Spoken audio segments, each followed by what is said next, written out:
ఆయనకి తృప్తి ఉన్నది. తృప్తి చేత కలిగినటువంటి సుఖము వలన పొందిన ఐశ్వర్యము ముందు భౌతికమైన ఐశ్వర్యము నిలబడలేదు.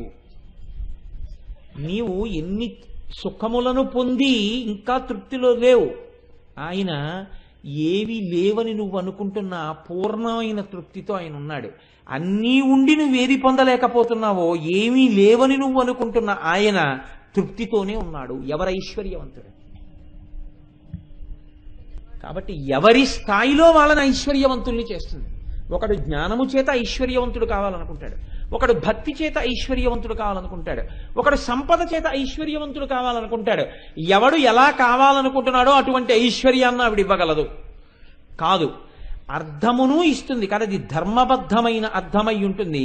ఖర్చు కూడా ధర్మబద్ధమై ఉంటుంది. ఎందుకో తెలుసా అండి? వంశంలో ప్రమాదం అన్నది ఎక్కడి నుంచి వస్తుందంటే ధర్మబద్ధము కాని ఆర్జన చేత, ధర్మబద్ధము కాని వ్యయం చేత. ధర్మబద్ధము కాని అర్థము విపరీతంగా వచ్చి నించుందనుకోండి, అంత స్థాయిలో జీవితాంతం ఏడవలసిన ఏడుపుని కూడా పక్కనే పెట్టేస్తుంది ఆవిడ. చాలా చిత్రంగా ఉంటుంది తెలుసా అండి? ధర్మబద్ధమైన అర్థమే ఇంట్లో ఉందనుకోండి, వాడి కన్నంబట నీరు రావలసిన అవసరం లేకుండా ఆవిడ చూస్తుంటుంది. ఎందుకని? డబ్బంటే నీకు ఎప్పుడు ఎంత అవసరమో అంతా ఆవిడ సమకూర్చేస్తుంది. నీవెప్పుడు ఇది నాది కాదనుకున్నావో అది నీది కాదని ఆవిడ స్పష్టం చేసేస్తుంది. నిన్నొక్క పరీక్ష పెడుతుంది.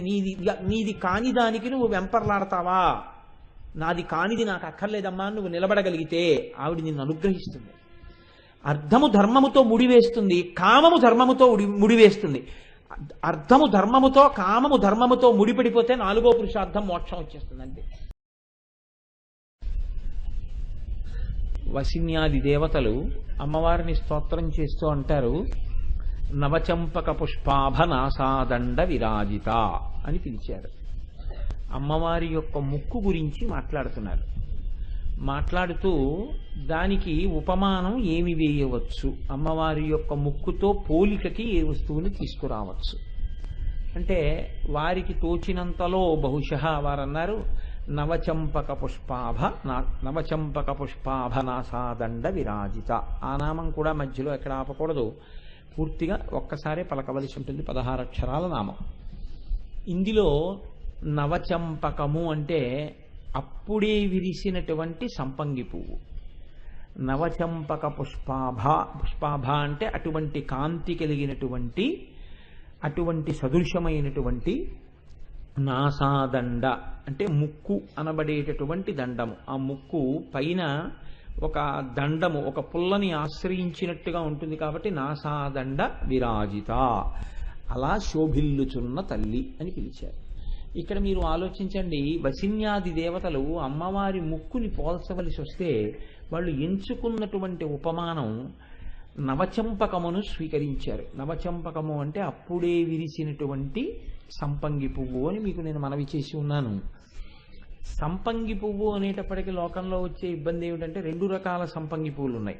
కొన్ని ప్రాంతాల్లో అయితే ఈ ఇబ్బంది లేదు. మనకి 2 రకాలైన సంపంగి పువ్వులు అనుభవంలో ఉన్నాయి. ఒకటి ఆకుపచ్చ సంపంగి, రెండవది సింహాచలం సంపంగి అని పిలుస్తుంటాం. పసుపు ఎరుపులు కలిసినటువంటి రంగులో ఉంటుంది, అది ఒక సంపంగి. ఈ రెండిటిలో దేన్ని వాళ్ళు ఉపమానంగా వేశారు అంటే, మీరు కొంచెం ఆలోచిస్తే మీకు అర్థమైపోతుంది. ఆకుపచ్చగా ఉండేటటువంటి సంపంగి పువ్వుకి అసలు నాసాదండము అని పిలవడానికి ముందుకి ఒక చిన్న కొమ్ములాగా ఏమీ ఉండదు. ముచిక దగ్గర నుంచే పువ్వు ప్రారంభమైపోయి విచ్చుకుపోతుంది. ఇలా విచ్చుకుపోతే అప్పుడు అది ఎలా ఉంటుందంటే, ఏదో చైనా వాళ్ళ ముక్కు, నేపాల్ వాళ్ళ ముక్కులు ఉంటాయి, పెద్ద పెద్ద ముక్కులు, అలా ఏదో ఇంత ముక్కు దాంట్లో పెద్ద పెద్ద గుహల్లా కన్నాల్లాగా ఉంటుంది. కాబట్టి దాన్ని పోల్చి ఉండరు అనేటటువంటి విషయం మనకి స్పష్టంగా ద్యోతకం అవుతుంది. వ్యాస భగవానుడు మాట్లాడుతున్నది, వసిన్యాది దేవతలు మాట్లాడుతున్నది సింహాచల సంపంగి పువ్వుతో పోల్చి మాట్లాడుతున్నారు. ఇందులో ఎందుచేత ఆ సంపంగి పువ్వుని ఉపమానంగా వెయ్యాలి అంటే, ఒకటి దాని యొక్క కాంతి. దాని కాంతి ఎలా ఉంటుంది అంటే, అది పూర్తి ఎరుపు కాదు, పూర్తి పసుపు కాదు. తక్కువ ఎరుపు ఎక్కువ పసుపు కలిపినటువంటి మిశ్రమం ఎటువంటి కాంతితో ఉంటుందో అటువంటి కాంతితో ఉంటుంది ఆ పువ్వు. కాబట్టి పసుపు ఎరుపులతో కూడుకున్నటువంటి కాంతి కలిగినటువంటి పుష్పము. అది కూడా నిన్ననో మొన్ననో విరిసినటువంటి పువ్వు కాదు, ఇవాళే విరిసినటువంటి పువ్వు, అప్పుడప్పుడే విరిసినటువంటి పువ్వు. మళ్ళీ ఆ పువ్వు కూడా బాగా విచ్చుకుందనుకోండి, బాగా విచ్చుకుంటే మీకు ఏమవుతుందంటే లోపల ఉన్న కేసరం దర్శనం అయిపోతుంది. కొద్ది కొద్దిగా విచ్చుకున్నది ఏమవుతుందంటే తామర పువ్వుకి ఏ విధంగా అయితే రేకులు విచ్చుకుంటాయో అలా కొద్దిగా విచ్చుకుని మీరు ప్రయత్నపూర్వకంగా ఇలా పెట్టి చూస్తే కనపడుతుంది. అందుకని ఒక గోడుగా ఒక దండం ఉన్నట్టుగా ఉండి చిట్ట చివర రేకులు కొద్దిగా విచ్చుకుంటాయి. అందుకే ఆ పువ్వుతో పోలిక వేశారు. ఒకటి అది ఆ పువ్వు యొక్క రూపమునందు, పువ్వు యొక్క రంగుయందు అమ్మవారి యొక్క ముక్కుతో పోల్చడానికి కావలసినటువంటి విశేషణం కొద్దిగా సామాన్య ధర్మం లభించింది. మూడవది ఆ పువ్వుకి ఉండేటటువంటి వాసన. సంపంగి, సింహాచల సంపంగి పూని మీరు వాసన చూసినట్లయితే అదొక గమ్మత్తైనటువంటి సౌరభంతో కూడుకుని ఉంటుంది. అమ్మవారి యొక్క శరీరము కూడా ఒక విచిత్రమైనటువంటి సౌరభంతో ఉంటుంది. మనం ప్రయత్నపూర్వకంగా ఏదైనా అంగరాగమును కానీ సౌరభంతో కూడుకున్న పదార్థాన్ని కానీ ఒంటి మీద అనులేపనం చేసుకోకపోతే ఆ విధమైన సౌరభం ఉండదు, సరికదా చెమట వాసన వస్తుంది. కానీ అమ్మవారి శరీరం అలా కాదు. ఆమె జుట్టు దగ్గర నుంచి అన్ని దివ్యమైనటువంటి పరిమళములు కలిగి ఉంటాయి. కాబట్టి సంపంగి పువ్వు ఎటువంటి వాసన కలిగి ఉంటుందో అమ్మవారి యొక్క ముక్కు కూడా అటువంటి వాసన కలిగి ఉంటుంది. ఇక్కడ వచ్చేటప్పటికీ ఒక చిన్న ఇబ్బంది ఒకటి వస్తుంది. లోకంలో ఉండే ముక్కులన్నీ ఎందుకు పనికొస్తాయి? వాసన చూడడానికి పనికొస్తాయి. అమ్మవారి ముక్కు ఆ ముక్కుగా దివ్యమైనటువంటి పరిమళములు కలిగి ఉంటుంది. ఇక్కడ వరకు పెద్ద విశేషమేం కాదు, మీరు కొంచెం అర్థం చేసుకోవచ్చు. కానీ అమ్మవారి ముక్కు యొక్క గొప్పతనం ఏమిటో తెలుసుకోవలసి వస్తే ఇక్కడే మీరు కొంచెం పట్టుకోవలసి ఉంటుంది. ఇది మీరు పట్టుకోగలిగితే ఈ నామము చాలా గొప్ప నామము. ఎందుకు నేను ఈ మాట అంటున్నానంటే ఈ నామమును ఆధారం చేసుకునే సనాతన ధర్మము 1కి 4 మార్లు నిరూపింపబడి నిలబడుతూ ఉంటుంది. ఈ నామము యొక్క ఫలితమును అనుభవించినటువంటి మహాపురుష జననము లోకమునందు లేకపోతే సనాతన ధర్మము యొక్క శక్తి నిరూపణం జరగదు.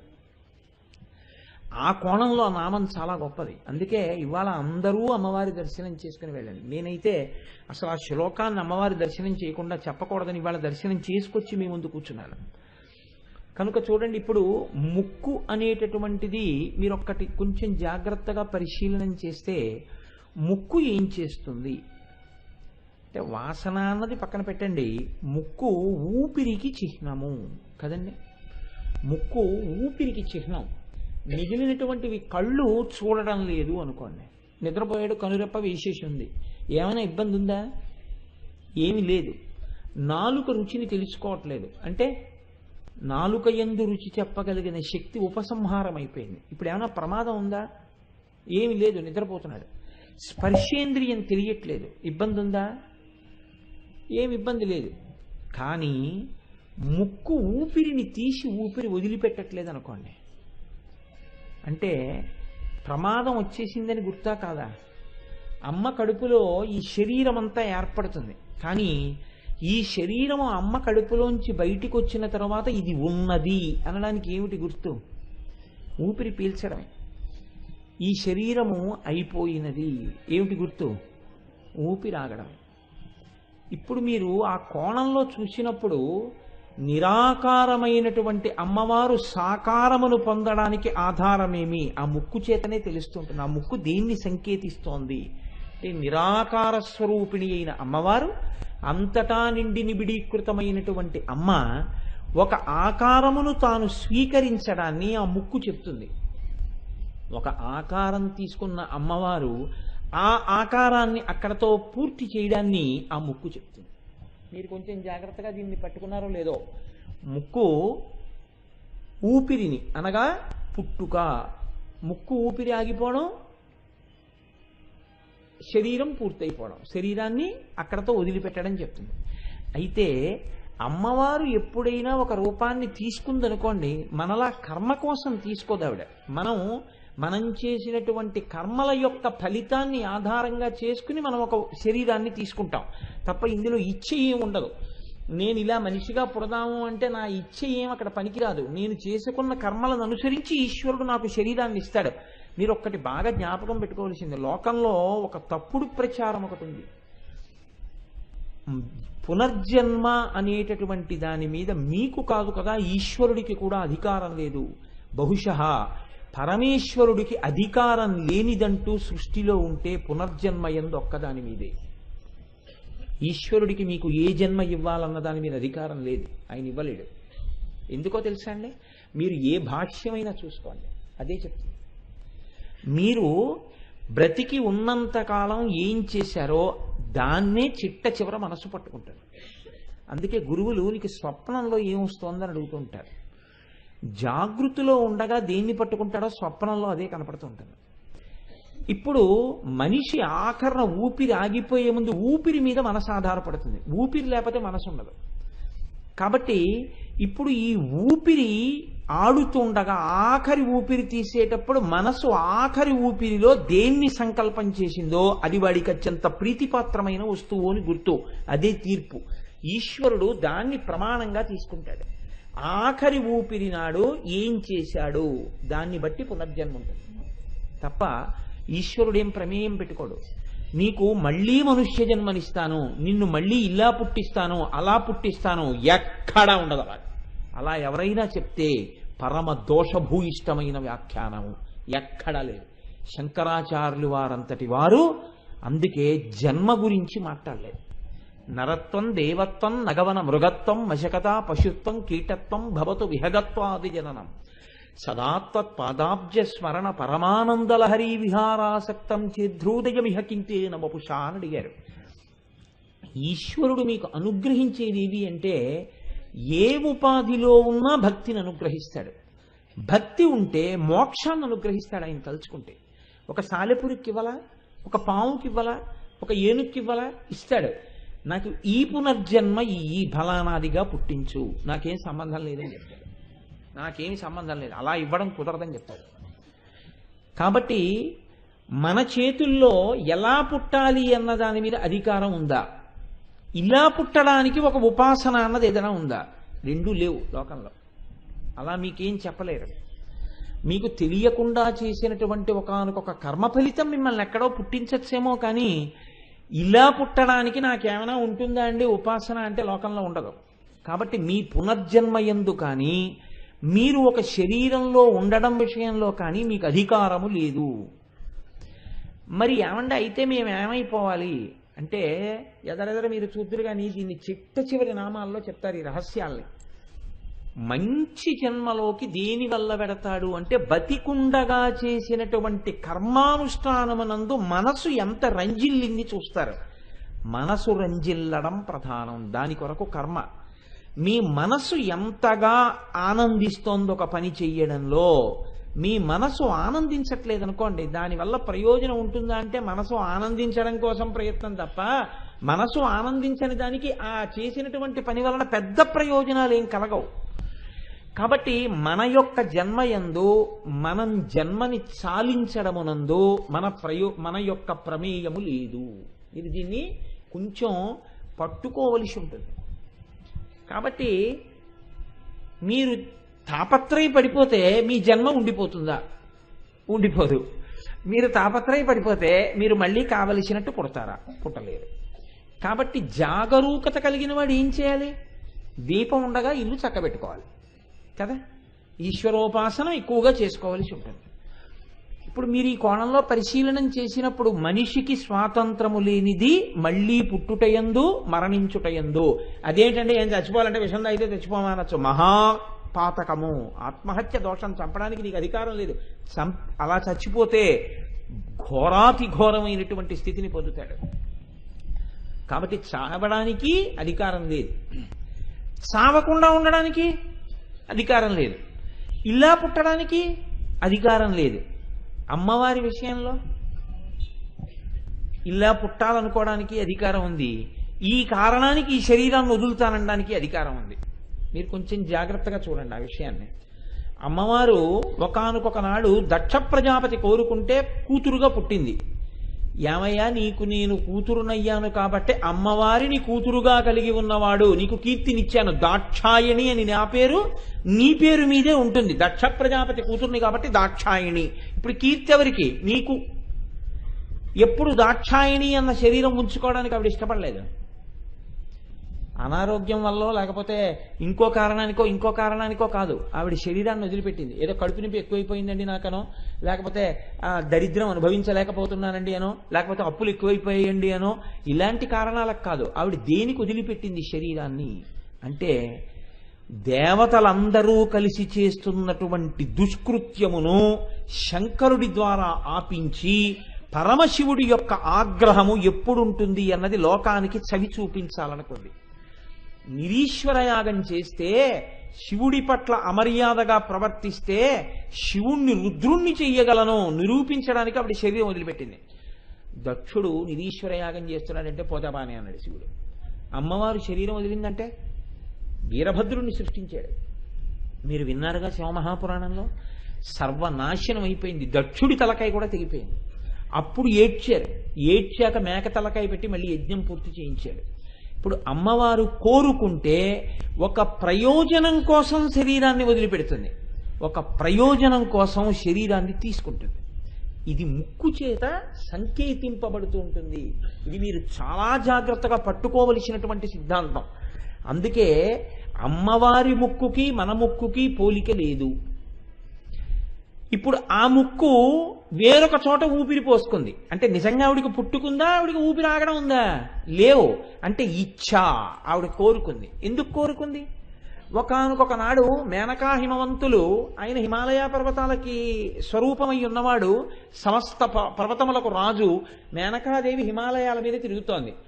పార్వతీ పరమేశ్వరులు ఇద్దరూ విహారం చేస్తున్నారు. మేనకాదేవి పార్వతీదేవి వంక చూసింది. ఆవిడ అందచందాలు చూసింది. ఇలాంటి కూతురు నాకుంటేనో అనుకుంది. అంతే, యద్భావం తద్భవతి. మీరు మనస్ఫూర్తిగా కోరుకోవాలంతే, ఇచ్చేస్తుంది అమ్మవారు. నేను నీ కడుపున పుడతాను అంది.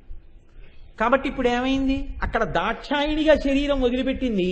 నీకు కూతురుగా వస్తాను, హిమవంతుడి కూతురునవుతాను, హైమవతినవుతాను అంది. పర్వతరాజపుత్రినవుతాను, పార్వతినవుతాను అంది. ఇప్పుడు ఈ పేర్లలో కూడా ఎవరిని ఉద్ధరిస్తోంది? ఆయన్ని ఆవిడ్ని ఉద్ధరిస్తోంది. కాబట్టి ఇప్పుడు ఆవిడ జననము చేత ఎవరు శోభని పొందారు అంటే ఎక్కడ ఆవిడ పుడుతుందో అక్కడ మంగళం, ఎక్కడ ఆవిడ పుడుతుందో ఆ జీవితాలు ధన్యం. ఆ పుట్టడానికి కారణం ఏమిటి? మీ కోరిక. మీరు చిత్తశుద్ధితో కోరుకుంటే జన్మనెత్తవలసిన అవసరం లేని అమ్మ జన్మనెత్తుతుంది. ఇప్పుడు ఈ కారణానికి హిమాలయ పర్వతాలకు అల్లుడు ఎవరయ్యారు? పరమశివుడు అల్లుడయ్యాడు. ఎంత చిత్రమైనటువంటి విషయం జరిగిందండి. ఎక్కడ పర్వతం, ఎక్కడ పరమశివుడు అల్లుడుగా రావడం, ఎక్కడ అమ్మవారు, ఎక్కడ ఒక పర్వతం. అంటే సంకల్పం చేసినంత మాత్రం చేత అవతల వారి యొక్క భక్తిని కటాక్షించడానికి అమ్మవారు ఒక రూపాన్ని దాల్చి వారి కడుపున పుట్టి వారిని యశోవిరాజితుల్ని చేస్తుంది. ఇప్పుడు ఆవిడ హిమవంతునికి కుమార్తెగా వచ్చింది. హిమవంతునికి కుమార్తెగా వస్తే ఏమి పొందిందండి? ఏమిటంటే దానివల్ల మీకు పెద్ద సౌభాగ్యం అని అడగచ్చు. మీరు చూడండి, ఏమీ తెలియకపోయినా మీ ఇంట్లో చిన్న ఆడపిల్ల దేవీ నవరాత్రుల్లో ఒక చిన్న ఆడపిల్ల పరిగెత్తుకుంటూ మీ ఇంట్లోకి వచ్చింది అనుకోండి, అమ్మ బాలాస్వరూపం వచ్చిందని ఓ కుర్చీలో కూర్చోబెట్టి, మనం చేస్తూ ఉంటాం కదా బాలపూజ, ఆ చిన్ని చిన్ని పాదాలకి పసుపు రాసి దానికి లత్తుక పెట్టి పూజ చేసి మెళ్ళో ఓ చిన్న హారం వేసి ఓ బొట్టు పెట్టి చేతికో తాంబూలం ఇస్తే ఆ చిన్ని చిన్ని చేతులతో ఆ తాంబూలం పుచ్చుకొని నోట్లో ఓ మధుర పదార్థం పెడితే ఆ పిల్ల తింటుంటే ఆ పిల్ల అమాయకపు నవ్వుల్లో అమ్మవారే తిన్నది అన్న అనుభూతితో మీరు పరవశించిపోతున్నారు. అందుకు కదండి బాలాపూజ చేస్తున్నారు. మరి మీరు అమ్మవారు నేను పుడుతున్నానని చెప్పింది హిమవంతుడితోటి, తెలియకుండా పుట్టడం కాదు. పోనీ పెద్దదైపోయిన తర్వాత అయ్యో మాకు ఎంత అదృష్టం అండి, మేము పెంచిన పిల్ల పార్వతీదేవా, ఈ విషయం మాకు తెలియలేదు అనుకోవడం కాదు. ఎలా తెలిసింది వాళ్ళకి అంటే పుట్టక ముందే తెలుసు పార్వతీదేవి పుడుతోందని, లేదా అమ్మవారే పుడుతోందని తెలుసు. ఇప్పుడు అమ్మవారు నిజంగా ఆడపిల్ల అయి వాళ్ళ ఇంటికి వచ్చింది. నిజంగా వాళ్ళ ఇంటికి ఆడపిల్లగా వచ్చి చిన్ని పిల్ల పట్టులంగా కట్టుకుని పట్టు రవిక తొడుక్కుని ఓ చిన్న పవిట వేసుకుని ఆ పిల్ల ఇంట్లో కదులుతుంటే నిజంగా వాళ్ళు ఎంత పొంగిపోయి ఉంటారో, ఎంత సంతోషపడిపోయి ఉంటారో మీరు ఒక్కసారి ఊహ చెయ్యండి. ఇది దొరకమంటే దొరికేటటువంటి భాగ్యమా? ఇది ఏమంటే అది పెద్ద విశేషం ఏముందండి, అలా అక్కడ పుట్టింది కదండి, అలా వాళ్ళు సంతోషించారు కదండి, వీళ్ళు సంతోషించారు కదండి అని చెప్పడానికి అమ్మవారే తన కూతురుగా ఉంది అని తెలిసి ఇలా రా అని ఒళ్ళో కూర్చోబెట్టుకుని గోరుముద్దలు తినిపించి బుగ్గలు పునికి గడ్డం పట్టుకుని అమ్మవారి యొక్క మూర్ధన్య స్థానం మీద ముద్దు పెట్టుకుని పరవశించిపోగలిగినటువంటి అదృష్టం ఎవరికి ఉంటుంది? గొప్ప బీజాక్షరాల్ని ఉపాసన చేసి మంత్రసిద్ధులైనటువంటి మహాపురుషులు అమ్మవారి యొక్క అంగుష్టానికి ఉన్నటువంటి గోటి కాంతిని దర్శనం చేయలేకపోయారు. అటువంటిది ఆ పిల్లని నా పిల్ల అని ఒడిలో కూర్చోపెట్టుకోవడం అంటే మాటలా? ఎటువంటి భాగ్యాన్ని పొందాడు హిమవంతుడు, తెలుసు వచ్చినది అమ్మవారని. ఈ భాగ్యానికి గుర్తా ముక్కు, పోగొట్టుకున్న భాగ్యానికి గుర్తా ముక్కు. నీకు ఆ భాగ్యం ఎప్పుడు పోతుంది? అమ్మవారి అనుగ్రహం ఈశ్వర నింద చేస్తే పోతుంది. తనని ఏమైనా అన్నా ఆవిడ పట్టించుకోదు. కానీ పరమశివుడి జోలికి వెడితే ఆవిడ అంతటి మహాపతివ్రత. ఇది నువ్వు జ్ఞాపకం పెట్టుకోవాల్సి ఉంటుంది. ఆవిడ ఎంతటి మహారాజ్ఞి అయినా ఆవిడ పతివ్రత, మహాపతివ్రత. శివనింద చేశావో అమ్మవారి యొక్క అనుగ్రహము నీ యందు లుప్తమైపోతుంది. ఆ ముక్కు చెప్తోంది. ఒక్కసారి పరమ సంతోషంగా అమ్మా నువ్వు మా అమ్మాయివమ్మా అనుకుని ఒక పిల్లలో చూసి ఒక బట్ట పెడితే అది అమ్మవారికి చెందుతోంది. ఒక సువాసిని వంక చూసి అమ్మవారు మా ఇంటికి వచ్చిందని నువ్వు ఇంత బొట్టు పెడితే అది అమ్మవారి లలాట మనకు తగులుతోంది. ఆ బొట్టు నువ్వు చూడడంలో ఉంది. నువ్వు చూడగలిగితే ఆ స్థితిని పొందుతావు. చూడగలిగి చెయ్యడం కాదు, అమ్మవారిని తెలిసి పిలిచిన వాడు ఎంతటి భాగ్యాన్ని పొందుతాడు. ఇది పొందాడు హిమవంతుడు. దీనికి పరవశించిపోయారు పోతన గారు. ఆయన అంటారు, నరదేవాసుర పూజితంఘ్రియుగళ నారాయణీ శంకరి కరుణాపూరిత మానస త్రినయనీ కళ్యాణయుక్త నిశాచర దర్పోన్నత సంహరి సదమలా చండార్చిని యోగిని తరుణి ఆగమవందిత భగవతి తల్లి జగన్మోహిని అని పిలిచాట హిమవంతుడు. పిలవడంలో ఎవరైనా పిల్లని పిలిస్తే తాను పెట్టుకున్న పేరుతో పిలుస్తాడు. ఏదో నా కూతురికి శ్రీవల్లి అని పేరు పెట్టుకున్నాను అనుకోండి, వల్లెమ్మ వల్లెమ్మ అని పిలుస్తాను. లేకపోతే ఒరే వల్లెక్క ఎక్కడున్నావురా అంటాను. లేకపోతే ఒరే వల్లెమ్మ ఇలారా అంటాను. తప్పితే ఇంకొకలా పిలవడం కుదరదు కదా. కానీ హిమవంతుడేమని పిలుస్తున్నాడు? నర దేవాసుర పూజితంఘ్రియుగళ నారాయణీ శంకరి. నరుల చేత, దేవతల చేత, సురల చేత, అసురుల చేత పూజింపబడినటువంటి పాదపద్మములు కలిగిన ఓ తల్లి, నా ఇంట పిల్లలా తిరుగుతున్నావా అమ్మా? నర దేవాసుర పూజితంఘ్రియుగళ నారాయణీ శంకరి కరుణాపూరిత మానస త్రినయనీ కళ్యాణయుక్త. నిన్న శంకరాచార్యుల వారు విశాలా కళ్యాణి స్ఫుటరుచిరయోధ్యాకువలయై కృపాధారాధారా కిమపి మధురా భోగవతిక అన్నట్టే ఇవాళ హిమవంతుడు అంటున్నాడు, అమ్మా నువ్వు కరుణాపూరిత మానస, ఎంత కారుణ్యమమ్మా, ఏం తపస్సు చేశామమ్మా మేము, కోరుకున్నంత మాత్రం చేత మా ఇంట కూతురుగా పుట్టావా తల్లి. కరుణాపూరిత మానస తల్లి, నువ్వు త్రినయని కళ్యాణయుక్త, నువ్వు 3 కన్నులున్న దానివి, ఎప్పుడూ కళ్యాణములు చేసేటటువంటి దానివి. నిశాచర దర్పోన్నత సంహరి సదమలా చండార్చిని యోగిని తరుణి ఆగమవందిత భగవతి తల్లి జగన్మోహిని అన్నాడు. ఆగమవందిత, వేదములు తెల్లవారగానే వెళ్ళి శృతి సీమంత సింధూరీకృత పాదాబ్జధూళిక అంటాం కదా, వేదమాత వెళ్ళి అమ్మవారి యొక్క పాదపద్మములకు నమస్కారం చేస్తుందిట. వేదముల చేత నమస్కరింపబడేటటువంటి పాదములు కలిగినటువంటి ఓ తల్లి అని పిలవడం. కాబట్టి అటువంటి తల్లి ఇప్పుడు కూతురై తిరుగుతోందని తెలిసి పిలిచి ఆ పిల్లని చేతులతో పట్టుకుని ఒడిలో కూర్చోపెట్టుకోగలిగినటువంటి భాగ్యాన్ని పొందినటువంటి హిమవంతుడు తన ప్రయత్నం చేత పొందాడా, అమ్మవారి కారుణ్యం చేత పొందాడా?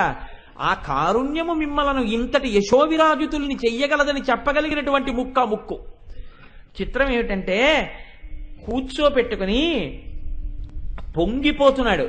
ఆయన అంటున్నాడు హిమవంతుడు అంటే నిజంగా ఆ ముక్కుని ఒక్కసారి సరిగ్గా చూసి నమస్కరించగలిగినటువంటి వాడు ఏ స్థితిని పొందుతాడో చూపిస్తోంది ఆ ముక్కు.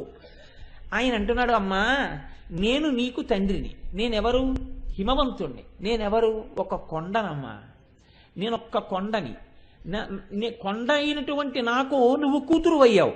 నువ్వెవరు? పిల్లలా కనపడుతున్నావు కానమ్మా నువ్వెవరో నాకు తెలుసు. నీయందె సకల గిరులును, కొండలన్నీ నీలో ఉన్నాయి. ఇప్పుడు నువ్వో ఈ కొండ కూతురయ్యావు. ఎంత చిత్రమైన విషయం అమ్మా. నీయందె సకల గిరులును, నీయందె మహార్ణవములు నిలయుం జగములు, నీయందె ఉద్భవించును, నీయందే అడగియుండు నిరుపమమూర్తి. అమ్మా సముద్రాలు నీలో ఉన్నాయి, పర్వతాలు నీలో ఉన్నాయి, బ్రహ్మాండములు నీలో ఉన్నాయి. అటువంటి తల్లివి ఇవాళ భక్త సులభవై నాకు కుమార్తెగా జన్మించావమ్మా. అటువంటి తల్లి నాకు కూతురుగా పుట్టింది. అన్నిటికన్నా నేను పొంగిపోతున్నది దేనికో తెలుసా? గిరులలోనొక్క గిరి అయిన నా పేరు వెలయజేసి విపుడు జలజనయన. నీకు తండ్రినైతే నాకింత చాలదే, ఇది మహాద్భుతంబు ఇందువదన అన్నాడు.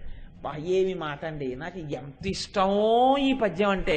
గిరిలోన ఒక్క గిరినైన నా పేరు వెలయజేసి విపుడు జలజనయన. ఆడపిల్లని చక్కగా అలంకారయుక్తం చేసి శాస్త్రీయమైనటువంటి కన్యాదానం చేస్తే, అలా చేసే అదృష్టాన్ని కన్యాదాతకిస్తే, అటువంటి స్వేచ్ఛని వాడికిస్తే, అలా కన్యాదానం చేసినటువంటి వాడు ఏ స్థితిని పొందుతాడో తెలుసా అండి? ఇక్కడ నుంచి నువ్వు గింజలు బ్రహ్మలోకం వరకు పేరిస్తే ఎన్ని నువ్వు గింజలు ఉంటాయో అన్ని వేల సంవత్సరముల బ్రహ్మలోక నివాసం ఇస్తారు. కన్యాదానం అంటే మాటలు కాదు, అంతటి స్థితిని ఇవ్వగలిగినటువంటిది కన్యాదానం. దేనికి ఇస్తారు? ఇన్ని వేల సంవత్సరములు అయ్యేటప్పటికీ అసలు ఇప్పటి మనుషులు కానీ ఇప్పటి స్థితి కానీ ఇక్కడేం ఉండదు. ఆ తర్వాత వడ్డు గింజలు పేర్చుకుంటూ సూర్యలోకానికి ఎడితే ఎన్ని సంవత్సరాలు అన్ని సంవత్సరాలు అక్కడ నివాసం ఇస్తారు. ఇన్ని వేల సంవత్సరములు దాటిపోతుంటే వచ్చిన వాళ్ళు వెళ్ళిపోయేవాళ్ళు అందరూ మీరు ఎప్పటి నుంచి ఉన్నారంటే, అబ్బో నేను వచ్చి 25,000 సంవత్సరాలు అయింది రండి, ఇలాగే ఉంటున్నాను ఈ లోకంలో సంతోషంగా, నేను చాలా సీనియర్ని, నాకు అన్నీ తెలుసు అంటే దేనివల్ల వచ్చారు మీరు అంటే, కోటేశ్వరరావు అన్న పేరుతో ఉన్నప్పుడు కన్యాదానం చేశానండి అంటే ఎంత గొప్ప విషయం చూడండి. గిరులలోనొక్క గిరి అయిన నా పేరు వెలయచేసి తివిటులు జలజనయన. నేనైతే నాకు అనుసంధానం చేసుకుని చెప్పుకుంటున్నాను, ఆడపిల్ల ఉన్న ఏ తండ్రి అయినా ఇలా మురిసిపోవచ్చు. నా పేరు వెలయ చేశావు కదమ్మా, నీ వల్ల కదమ్మా హిమవంతుడు ఇంత గొప్పవాడని పేరు, లేకపోతే అన్ని కొండల్లో నేను కొండని నాకేముంది తల్లి గొప్ప. కాబట్టి నీకు తండ్రినైతే నాకింత చాలదే, ఇది మహాద్భుతంబు ఇందువదన. అందరికీ తల్లివి నువ్వైతే నీకు తండ్రిని నేనన్నాడు. అందరూ అమ్మా అమ్మా అని పిలుస్తారు, నేను పిల్ల రా అంటున్నాడు. ఇంతకన్నా అద్భుతం ఉందమ్మా లోకంలో. నేను నిన్ను అమ్మా ఇలా రా అని పిలిస్తే జగదంబగా అమ్మ రా అన్ను, కూతురిగా అమ్మ ఇలా రా అంటాను. నా కూతుర్ని పిలుస్తున్నాను అనుకోండి, అమ్మ ఇలా రావే అంటాను. అమ్మ ఇలా రావే అన్నప్పుడు నేను దానిలో అమ్మతనాన్ని చూసి నేను అమ్మ అని పిలవట్లేదు, నా కూతుర్ని అమ్మ అని పిలుస్తాను. అందరూ నిన్ను అమ్మ అమ్మ అని పిలుస్తారు, నేను కూతురిగా అమ్మ అమ్మ అని పిలుస్తున్నాను. ఏమద్భుతం ఇది, లోకంలో ఎక్కడైనా ఉంటుందా? అందరికీ తల్లివా, నాకు కూతురివా, ఏమి స్థితినిచ్చేసావమ్మా నువ్వు. ఇది నా సాదండం. ఇది అమ్మవారి ముక్కు వంక చూసి పరవశించి నమస్కరించిన వాడు పొందగలిగినటువంటి అదృష్టం, లేదా అటువంటి అదృష్టం పొందిన వారికి సంకేతం ఆ ముక్కు. కాబట్టి ఈ మాట అంటే మీరు ఒకటి ఆలోచించండి, అయ్య బాబోయ్ ఏమిటి ఈయనొక్కడికే కూతురైనట్టు ఇంత ఆనందపడిపోతున్నాడు, ఈ పిల్ల నాకు కూతురే కదా, నేనెంత అదృష్టం పొందాలి. ఎవరికుంటుంది ఈ బాధ? మేనకాదేవిది. ఆవిడంది, అమ్మాయి ఏమిటి ఆయన ఒక్కడే అలా పిలుస్తున్నాడు నిన్ను, ఏదో పెద్ద పెద్ద పద్యాలు వేసేసి నరదేవాతుర పూజితం ఘృజుగళా నారాయణీ శాంకరి కరుణాపూరిత మానసాచరణయనీ కళ్యాణయుక్త నిశాచర దర్పోన్నత సంహరీ సదమలా చండార్చిని యోగిని అంటున్నాడే. నాకు మాత్రం తెలియదా నువ్వెంత తల్లివో, నేను పిలుస్తాను చూడండి అంటే పరవశం. నా కూతురు ఇంత గొప్పది, నేను అలా పిలవడానికి అధికారం ఉన్నదాన్ని. ఆవిడంది, రాలోక సుందరి రాజగన్మోహిని రావమ్మ కైలాస రాజపత్ని. ఎవరినండి? కూతుర్ని. ఇంకా పెళ్ళవలేదు, పెళ్ళవని కూతుర్ని తల్లి ఏమంటోంది? కైలాస రాజపత్ని అంటే ఆవిడ ఎక్కడ పుట్టినా ఆయనకే చెందుతుందని తెలుసుకుంది. కాబట్టి ఆవిడ యొక్క జననమునందు ఎంత రహస్యం ఉందో మీరు చూడండి. అవి ఇచ్ఛాస్వీకారము ఆ జన్మములు. కాబట్టి రాలోక సుందరి రాజగన్మోహిని రావమ్మ కైలాస రాజపత్ని రాకన్యకామణి రారాజబింబాస్య రావమ్మ యవ్వన రాజ్యలక్ష్మి రావో మహంకాళి రావో సరోజక్షి రావమ్మ భారతి రమణ వినుత రావో జగన్మాత రావో సదానంద రావమ్మ మత్తేభ రాజగమన అనుచు పెక్కుగతుల అంకించి అంకించి తగిలి మేనకాఖ్య తన్ను పిలువ తండ్రి చెయ్యి డిగ్గి తద్దయు వెట్కతో కామినీలలామ గౌరియపుడు. రా ఓ సరస్వతీదేవి భర్త అయిన బ్రహ్మచేత పూజింపబడేదనా, కైలాసరాజు అయినటువంటి పరమశివుని యొక్క ఇల్లాలా, శ్రీ మహావిష్ణువు చేత నతులు అందుకునేటటువంటి దానా, రా యవ్వన రాజ్యలక్ష్మి రా. ఆవిడ యవ్వనంలో ఉందా? చిన్న పిల్లగా ఉంది. పొంగిపోయి ఈవిడికి తల్లినైపోయాననుకుని పిలుస్తుంటే ఆ చిన్న పిల్ల ఒళ్ళో కూర్చుని తండ్రి దగ్గర ముద్దులాడబడుతున్నటువంటి తల్లి చెంగున దూకి తండ్రి చెయ్యిలా విడిపించుకుని అమ్మ దగ్గరికి బుడిబుడి నడకలతో పరిగెత్తుకుంటూ వెళ్ళిందిట. వెళితే పోతన గారు ఇక్కడ దర్శనం చేశారండి. ఏమి భాగ్యం అమ్మా, ఇక్కడ కూర్చోవడమా, చూసి పిలవడమా, పిలిస్తే వచ్చేయడమే, అందున పరుగు పరుగున వెళ్ళిపోయి మా అమ్మ అని ఒళ్ళో పడిపోవడమా, ఒళ్ళంతా ముద్దులు పెట్టేసుకుని ఒళ్ళో మేనక కూర్చోబెట్టుకోవడమా, ఏమి భాగ్యం ఈ భాగ్యం, ఏ మాటలా అటువంటిది కలగడం అంటే అని పోతన గారు అంటారు.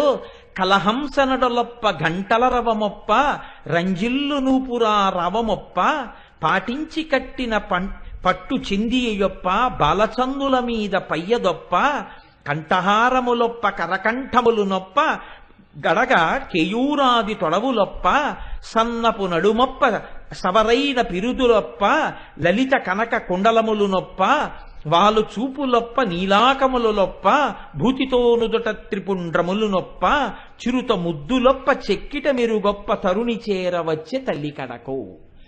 వేసుకున్నటువంటి కంకణములు గలగలగలగల చప్పుళ్ళవుతుంటే, పెట్టుకున్న గజ్జెలు చప్పుళ్ళవుతుంటే, చిన్న వడ్డానపు మువ్వలు చప్పుడు చేస్తుంటే, వేసుకున్న చిన్న పవిటతోటి కట్టుకున్న పట్టు పావడాతోటి చెవులకు పెట్టుకున్నటువంటి ఆ తాటంకములు ఇలా ఊగుతుంటే సంతోషంగా నవ్వుతూ పరిగెత్తుకుంటూ వెళ్ళి అమ్మ దగ్గరికి వెడితే రెండు చేతులు పెట్టుకుని ఎత్తి ముద్దిడుకొని అమ్మ ఒడిలో కూర్చోబెట్టుకుందిట.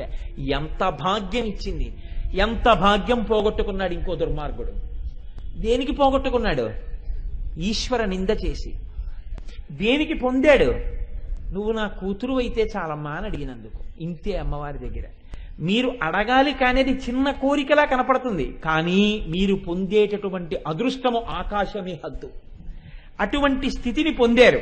కాబట్టి నేను మీకు ఈ విషయాలు దేనికి విజ్ఞాపన చేశాను అంటే, ఈ వచ్చినటువంటి పిల్ల ఒళ్ళో కూర్చుంటే సాధారణంగా కృష్ణావతారంలో అయితే ఎలా ఉంటుంది అంటే, ఒకసారి ఆయనలో ఉండేటటువంటి విశ్వకారణ తత్వాన్ని దర్శనం చేయగానే మాయ కప్పేశాడు తల్లి మీద. అమ్మవారి యొక్క అవతారంలో విశేషం ఏమిటో తెలుసా అండి? ఆ జ్ఞానాన్ని అలాగే ఉంచి పిల్లగా తానాడింది, తల్లిగా ఆడించింది. ప్రేమని జ్ఞానాన్ని రెండిటిని అలాంటి పెట్టింది. ఇది మరింత పై స్థాయి, చాలా ఆశ్చర్యకరమైనటువంటి స్థాయి.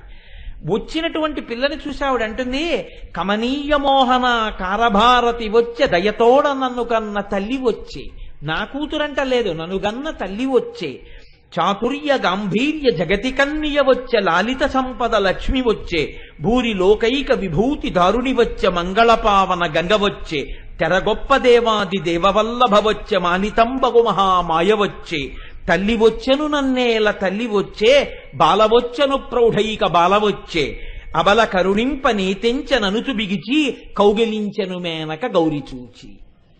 నన్ను సంతోష పెట్టడానికి వచ్చిందయ్యా. కమనీయ మోహన కరభారతి వచ్చే, ఆ సరస్వతీదేవే కమనీయ రూపంలో ఇలా వచ్చింది. దయతోడ నన్నేలు తల్లి వచ్చే, చాతుర్య గాంభీర్య జగతి కన్య వచ్చే, లాలిత సంపద లక్ష్మి వచ్చే. ఆమెలోనే సరస్వతి, ఆమెలోనే లక్ష్మి, ఆమెలోనే జగదంబ. ఇన్ని చూసుకుని పొంగిపోయింది మేనక. పొంగిపోయి కౌగిలించుకుని పరవశించిపోయింది. నేను మీకు ఈ విషయాన్ని విజ్ఞాపన చేయడం వెనకాతల ఉన్న ఉద్దేశ్యం ఒక్కటే. మేనకా హిమవంతులు పొందినటువంటి భాగ్యం ఏమై ఉంటుంది అన్నప్పుడు ఒక్క వాక్యంతో దాటచ్చు పోతన గారు.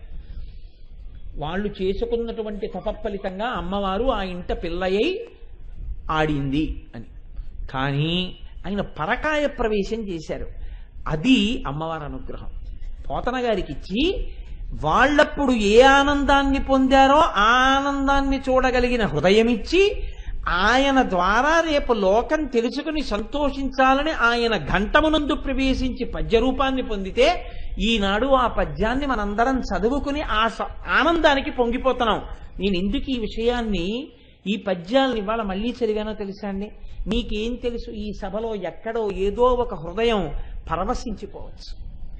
ఎవరో అబ్బా నిజంగా తల్లిదండ్రులు ఎంత గొప్పవాళ్ళు, నాకు అలాగా అటువంటి అనుగ్రహం కలిగితే అన్న భావన ఏర్పడచ్చు. అలా ఎవరైనా అనుకున్నారనుకోండి, ఖచ్చితంగా వాళ్ళ ఇంట్లో అమ్మవారు పుడుతుంది. ఆ స్థితికి ఆధారం ఏది? నవచంపక పుష్పాభనాసాదండ విరాజిత.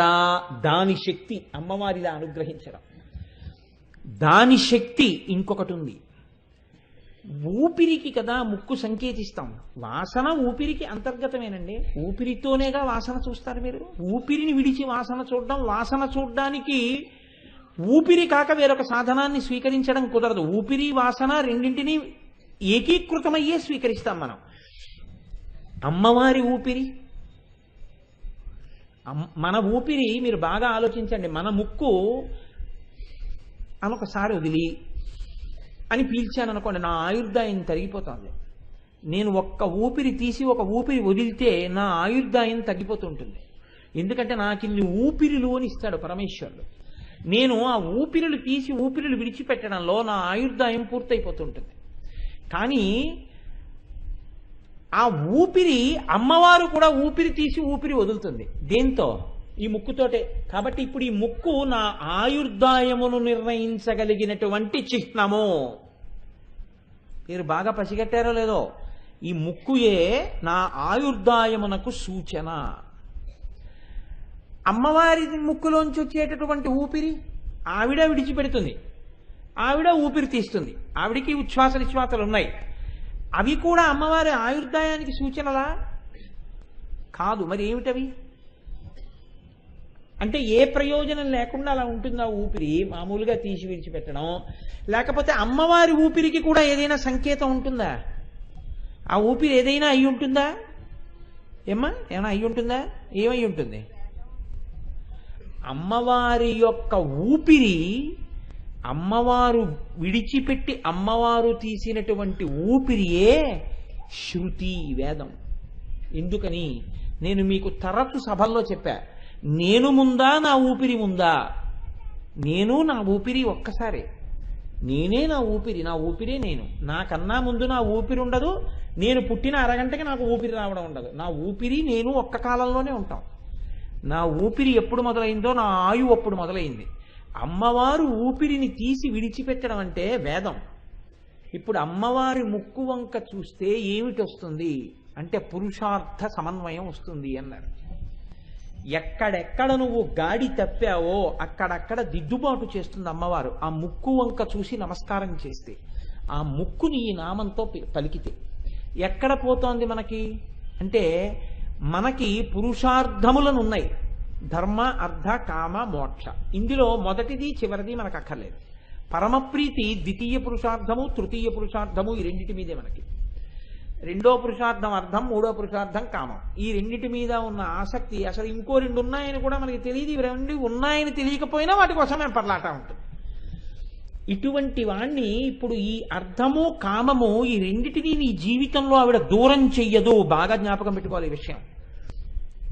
అమ్మవారి ముక్కు వంక చూస్తే నీ యొక్క అర్థము, నీ యొక్క సంపద క్షీణించదు, ద్విగుణీకృతం అవుతుంది. ఎలా అవుతుందో తెలుసా అండి? ధర్మబద్ధమై. నువ్వు బెంగ పెట్టుకోక్కర్లేదు ఆ డబ్బు గురించి. డబ్బు అన్న మాటకి మీరు ఒక్కటే జ్ఞాపకం పెట్టుకోండి ఎప్పుడు. డబ్బు ఉండడం మీకు ఏమిటి చేస్తుంది? మీకు సుఖాన్ని ఇస్తుంది కదండి. ఏం చెప్తాం మనం? డబ్బు ఉంటే సుఖంగా ఉంటామండి అని చెప్తాం. నేనంటాను, సుఖమే మీకుంటే అప్పుడు డబ్బు అవసరం ఏంటి? లేదా మీకు సుఖంగా లేడని అనుకున్నవాడు వాడు చాలా సుఖంగా అలా ఉండడంలో ఉంటే అప్పుడు మీకు మీ డబ్బుతో వాడి సుఖం ఎలా మీరు చెప్పగలరు? మీకు ఏసీలో ఉండడం సుఖం అండి. ఒక మహాభక్తుడికి మంచి రోహిణీ కార్తెలో ఒక దేవాలయం అంతరాలయంలో కూర్చుని ఎవ్వరూ లేరు కదా అని చెప్పి ఆలయం లోపల కూర్చుని సమాధి స్థితిలోకి వెళ్ళిపోయి సాయంకాలం 4 వరకు ఎవ్వరూ చూడలేదు కదా అని గుళ్ళో ఉండిపోయి అంతర్ముఖుడైపోయాడు. అది ఆయనకి సుఖం. ఇప్పుడు ఏమంటారు? ఆయనకి తృప్తి ఉన్నది. తృప్తి చేత కలిగినటువంటి సుఖము వలన పొందిన ఐశ్వర్యము ముందు భౌతికమైన ఐశ్వర్యము నిలబడలేదు. నీవు ఎన్ని సుఖములను పొంది ఇంకా తృప్తిలో లేవు. ఆయన ఏవి లేవని నువ్వు అనుకుంటున్నా పూర్ణమైన తృప్తితో ఆయన ఉన్నాడు. అన్నీ ఉండి నువ్వేది పొందలేకపోతున్నావో, ఏమీ లేవని నువ్వు అనుకుంటున్న ఆయన తృప్తితోనే ఉన్నాడు. ఎవరు ఐశ్వర్యవంతుడు? కాబట్టి ఎవరి స్థాయిలో వాళ్ళని ఐశ్వర్యవంతుల్ని చేస్తుంది. ఒకడు జ్ఞానము చేత ఐశ్వర్యవంతుడు కావాలనుకుంటాడు, ఒకడు భక్తి చేత ఐశ్వర్యవంతుడు కావాలనుకుంటాడు, ఒకడు సంపద చేత ఐశ్వర్యవంతుడు కావాలనుకుంటాడు. ఎవడు ఎలా కావాలనుకుంటున్నాడో అటువంటి ఐశ్వర్యాన్ని ఆవిడ ఇవ్వగలదు కాదు. అర్థమును ఇస్తుంది కానీ అది ధర్మబద్ధమైన అర్థమై ఉంటుంది. ఖర్చు కూడా ధర్మబద్ధమై ఉంటుంది. ఎందుకో తెలుసా అండి? వంశంలో ప్రమాదం అన్నది ఎక్కడి నుంచి వస్తుందంటే ధర్మబద్ధము కాని ఆర్జన చేత, ధర్మబద్ధము కాని వ్యయం చేత. ధర్మబద్ధము కాని అర్థము విపరీతంగా వచ్చి నించుందనుకోండి, అంత స్థాయిలో జీవితాంతం ఏడవలసిన ఏడుపుని కూడా పక్కనే పెట్టేస్తున్నాడు. చాలా చిత్రంగా ఉంటుంది తెలుసా అండి?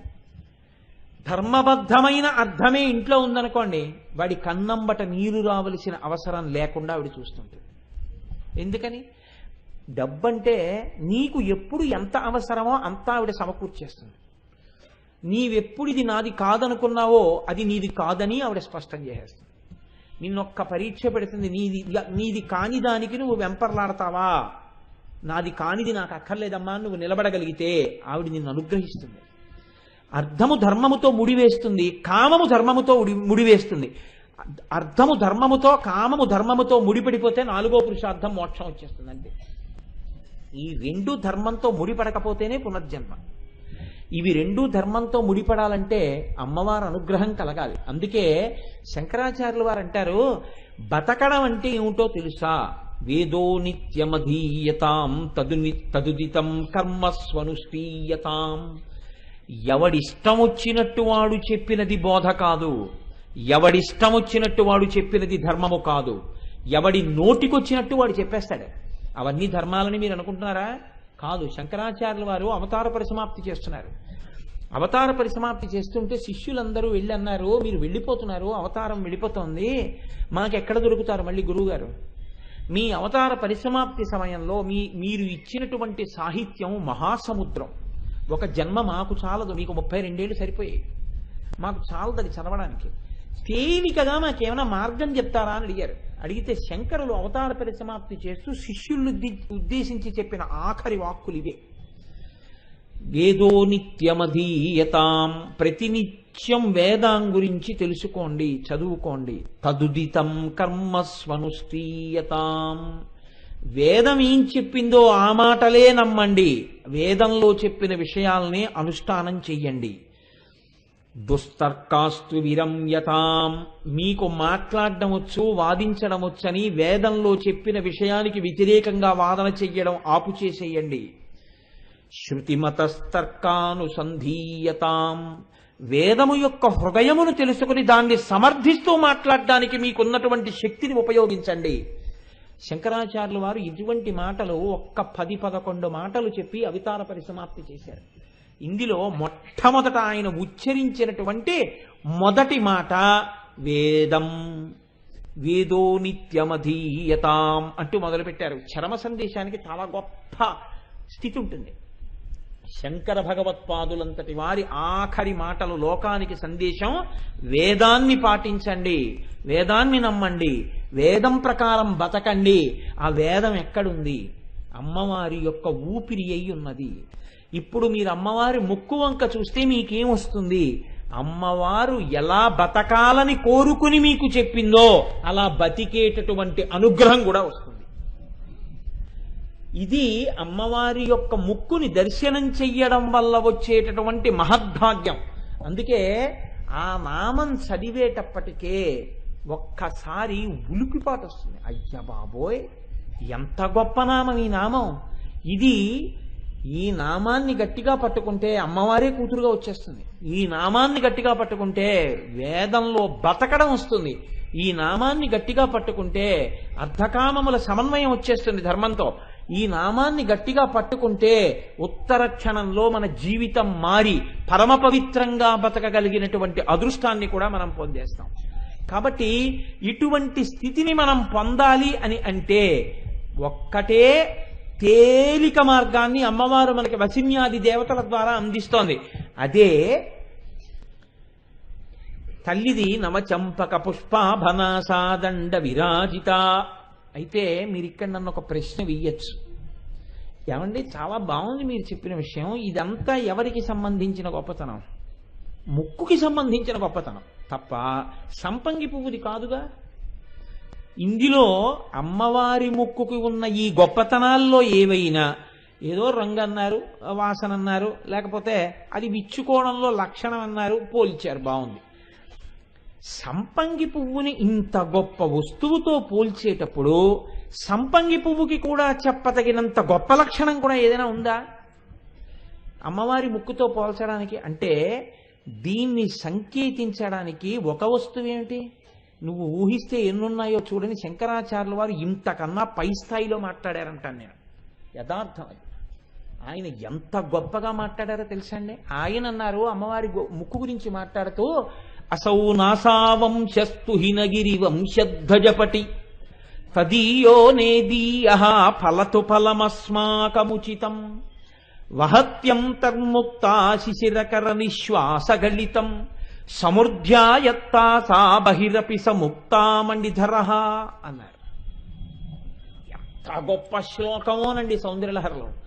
అసౌ నాసావంశస్తు హినగిరి వంశధ్వజపటి అన్నారు. అమ్మా, హిమవంతుని యొక్క వంశము అనబడేటటువంటిది ఒకటి ఉంది. అంటే హిమవంతుని యొక్క బిడ్డలు బిడ్డలు బిడ్డలు బిడ్డలు బిడ్డలు. ఇందులో సాధారణంగా వంశము అనేటప్పటికీ మనం ఏం చెప్తామంటే, సాధారణంగా లోకంలో ఎవరో ఒక కొడుకు చెప్తాం, ఇక్ష్వాకు వంశానికి అంతటికీ గొప్ప పేరు ఎవరి వల్ల వచ్చిందండి అంటే రామచంద్రమూర్తిని పక్కన పెట్టండి, రఘుమహారాజు గారి వల్ల వచ్చింది. అందుకే ఇక్ష్వాకు వంశానికి పేరే మారిపోయింది, రఘువంశం అని పిలిచారు. అది రఘువంశం కాదు, ఇక్ష్వాకు వంశం. రఘుమహారాజు గారు పుట్టినా ఆ వంశం పేరు అలాగే ఉండాలి. ఇక్ష్వాకు వంశంలో రఘుమహారాజు గారు పుట్టారనాలి. అసలు ఆ పేరు పోయింది, పోయి రఘువంశం అన్నారు దాన్ని. అంటే వంశానికే పేరు తెచ్చినవాడు పుట్టాడు. అందుకని ఇప్పుడు ఏమంటారంటే ఆ ధ్వజమునకు పటి అంటే పతాకమైన అంత గొప్పవాడు. ఆ వంశం పేరు మారింది. అందుకే చూడండి ఓ మాట అంటారు, గోత్రం చూస్తారు పెళ్లి చేసేటప్పుడు. గోత్రం చూసి గోత్రానికి ఋషులు చూస్తారు. ఋషులు చూసి మీది ఏ వేదం అని అడుగుతారు. మీది ఆ వేదంలో మీరు ఏం చదువుతూ ఉంటారు అని అడుగుతారు. అడిగి దాన్ని బట్టి సూత్రములను చూస్తారు. ఆ సూత్రములను బట్టి వాళ్ళు ఎప్పుడు పెళ్లి చెయ్యాలో ఉంటుంది. వాళ్ళు ఈ నెలలలో పెళ్లి చెయ్యాలని ఉంటుంది. ఇందులో మగపిల్లాడికి అధికారం ఉండదు, ఈ నెలలో పెళ్లి చేయమని అడగకూడదు మగపిల్లివారు. ఆడపెళ్లివారిది అధికారం. కన్యాదానం చేసేవాడు అప్పుడు చెయ్యాలి. ఆయన నిర్ణయించుకోవాలి, మాకు ఈ సమయంలో కన్యాదానం చేస్తాం. నేనున్నాననుకోండి, చతుస్సాగర పర్యంతం గో బ్రాహ్మణేభ్య శుభం భవతు ఆత్రేయ అర్చనానసా సామాశ్వాత్రయారుషేయ ప్రవరాన్వితాత్రేష గోత్ర ఆపస్తంభ సూత్ర యజుషాఖాధ్యాయీ కోటేశ్వర శర్మ అహంబో అభివాదయే అంటే నేను ఆపస్తంభ సూత్రులు ఏ సమయంలో కన్యాదానం చేస్తారో చూసుకోవాలి. చూసుకుని ఆపస్తంభ సూత్రుడికి విశేషకాలం ఉంటుంది కన్యాదానం చేయడానికి. ఆ సమయంలో ముహూర్తం పెట్టించాలి తప్ప ముహూర్తం కోసం వెడితే కేవలం నక్షత్రాలు చూడడం కాదు, ఇది తెలిసి ఉండాలి. వీళ్ళ సూత్రమేమి వీళ్ళ సూత్రమేమి, వీళ్ళ గోత్రాల్లో ఏమున్నాయి, వీళ్ళు ఎప్పుడు కన్యాదానం చెయ్యాలి చేస్తారు. అందుకే శుభలేఖలో పెద్దలు నిశ్చయించినారు గాన తప్ప ఇప్పుడు సత్రవులు దొరికాయి కాబట్టి, బ్యాండ్ దొరికింది కాబట్టి, వంటవాళ్ళు దొరికారు కాబట్టి పెట్టాం కాదు. పెద్దలు నిశ్చయించినారు గాన. పెద్దలు నిశ్చయించినారు గాన అంటే సూత్రాన్ని కూడా దృష్టిలో పెట్టుకుని చెయ్యాలి కన్యాదానం. చేస్తేనే దాని పరిపూర్ణ ఫలితం. కాబట్టి చూడండి, ఇప్పుడు నేను మీకు ఈ విషయాన్ని దేనికి మనవి చేయవలసి వచ్చింది అంటే అమ్మవారి యొక్క ముక్కు గురించి చెప్పడంలో శంకర భగవత్పాదులు అంటున్నారు, అసౌ నాశావంశగిరి వంశధ్వజపటి, ఇక్ష్వాకు వంశంలో పుట్టిన రఘువు వల్ల రఘువంశమని పేరు వచ్చినట్టే అమ్మవారు హిమవంతుని యొక్క కుమారులలో వచ్చింది కాదు, కుమార్తెగా వచ్చింది. ఆడపిల్లగా వచ్చిన ఆ పిల్ల హిమవంతుని యొక్క వంశమునకు ధ్వజపటి, ఆ ధ్వజమునకు ఆ వంశమనేటటువంటి జెండా కర్రకి ఆవిడ పతాకము. అంటే ఆడపిల్ల వల్ల మా వంశం ఎలా వృద్ధి చెందుతుందండి అని నువ్వు అనవద్దు. ఆడపిల్ల పుట్టినింటిని మెట్టింటిని రెండిటినీ కూడా గొప్ప స్థితి యందు నిలపగలదు. కొడుకేం చెయ్యగలడు? ఒక్క కన్నవారినే తరింప చెయ్యగలడు. అమ్మాయి అలా కాదు, రెండు వంశాల వాళ్ళని తరింప చెయ్యగలదు. ఈ శక్తి ఉంది. అందుకే శంకర భగవత్పాదులు అంటున్నారు, అసౌ నాసావంశస్తుహినగిరి వంశధ్వజపటి. అమ్మా, పరమశివుడి వంశాన్ని ఉద్ధరించడానికి ఏముంటుందండి? ఆయనే మహాజ్ఞాని, ఆయనే అందరికీ మోక్షం ఇవ్వాలి. కాబట్టి తల్లి, నువ్వు హిమవంతుని యొక్క వంశంలో పుట్టడంలో ఈ ముక్కుని దృష్టిలో పెట్టుకుని చెప్తున్నారు. నువ్వు అక్కడ పుట్టడం వల్ల అక్కడ ధ్వజానికి, వంశమనబడేటటువంటి ధ్వజానికి నువ్వు పతాకాన్ని అయ్యావమ్మా. ఇది వాళ్ళకున్నటువంటి కీర్తి. మనం చూడండి, దేశము యొక్క సార్వభౌమాధికారము దెబ్బతింది అని ఎప్పుడంటాం? ఒక జెండా అవమానింపబడింది అనుకోండి, భారత జాతీయ పతాకాన్ని మీరు అవమానం చేశారనుకోండి, వాన కురుస్తుండగా జెండా ఎగురుతోంది అనుకోండి, ఈజ్ లైబుల్ ఫర్ ఇంప్రిజన్మెంట్, కారాగారంలో పెడతారు. వాన పడుతుండగా జెండా ఎగరకూడదు, జెండాని గబగబా పైకెత్తకూడదు, గబగబా కిందకి తిక్కకూడదు. ఎక్కడైనా ఏదైనా జరగరానిది జరిగిందనుకోండి, జెండా పైన కాదు కిందకి కాదు, అవనతం చేసేస్తారు, మధ్యలోకి వచ్చేస్తుంది జెండా. జెండా దేశంలో జరిగినటువంటి పెద్ద పెద్ద పరిణామములకన్నిటికీ సూచనగా ఉంటుంది. జెండా ఊంచా రహే హమారా, భారతీయ త్రివర్ణ పతాకం సర్వకాలముల యందు శోభాయమానమై అలా వెలుగుతోందనుకోండి, అలా ఎగురుతోందనుకోండి, భారతీయులందరూ సుఖ సంతోషములతో ఉన్నారు అని గుర్తు. భారత జాతీయ పతాకం కోసమని అసువులొడ్డినటువంటి మహాపురుషులు ఉన్నారు తెలుసా అండి? నేను ఒక విషయం చదివి ఆశ్చర్యపోయాను. మన దేశంలో ఒక మహానుభావుడు ఇండియన్ మిలిటరీలో వర్క్ చేస్తున్నాడు. ఆయనకి కొడుకు పుట్టాడు. పెళ్ళయిన తర్వాత ఆయన భార్యతో కాపరం చేసింది ఒక 6 నెలలు, మళ్ళీ వెళ్ళిపోయాడు యుద్ధభూమికి. కొడుకు పుట్టాడని టెలిగ్రామ్ వచ్చింది. ఆయన కొడుకు పుట్టాడండి, నేను చూడ్డానికి వెడతాను అని టెలిగ్రామ్ చూపించాడు ఆఫీసర్కి. లీవ్ గ్రాంట్ చేశారు. మర్నాడు అతను సెలవులో వెళ్ళిపోవాలి. ఈలోగా ఉత్తర భారతదేశంలో ఒక చోట ఉగ్రవాదులు చాలా దాడి చేస్తున్నారు అని తెలిసింది. ఆ అధికారి అన్నాడు, ఏమయ్యా చాలా ఉపద్రవం వచ్చింది, నీకు రేపటి నుంచి నేను సెలవు ఇచ్చేశాను, నువ్వు బయలుదేరు, కానీ దీనికి మెరికలైన వాళ్ళని కొంతమందిని తీసుకోవాలి, నువ్వేమో కొన్ని పేర్లు చెప్తావా అని అడిగాడు.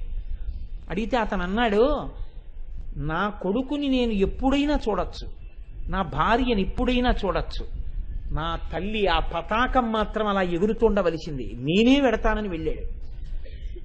ఉగ్రవాదులందరినీ తన తుపాకీ గుళ్లతో పడగొట్టిన అతను చిట్ట చివర అందరూ పడిపోయారనుకుని లేచి నిలబడ్డాడు. కొస ప్రాణంతో ఉన్నటువంటి ఒక వ్యక్తి తుపాకీ తీసి అతన్ని జల్లెడ కింద కొట్టాడు.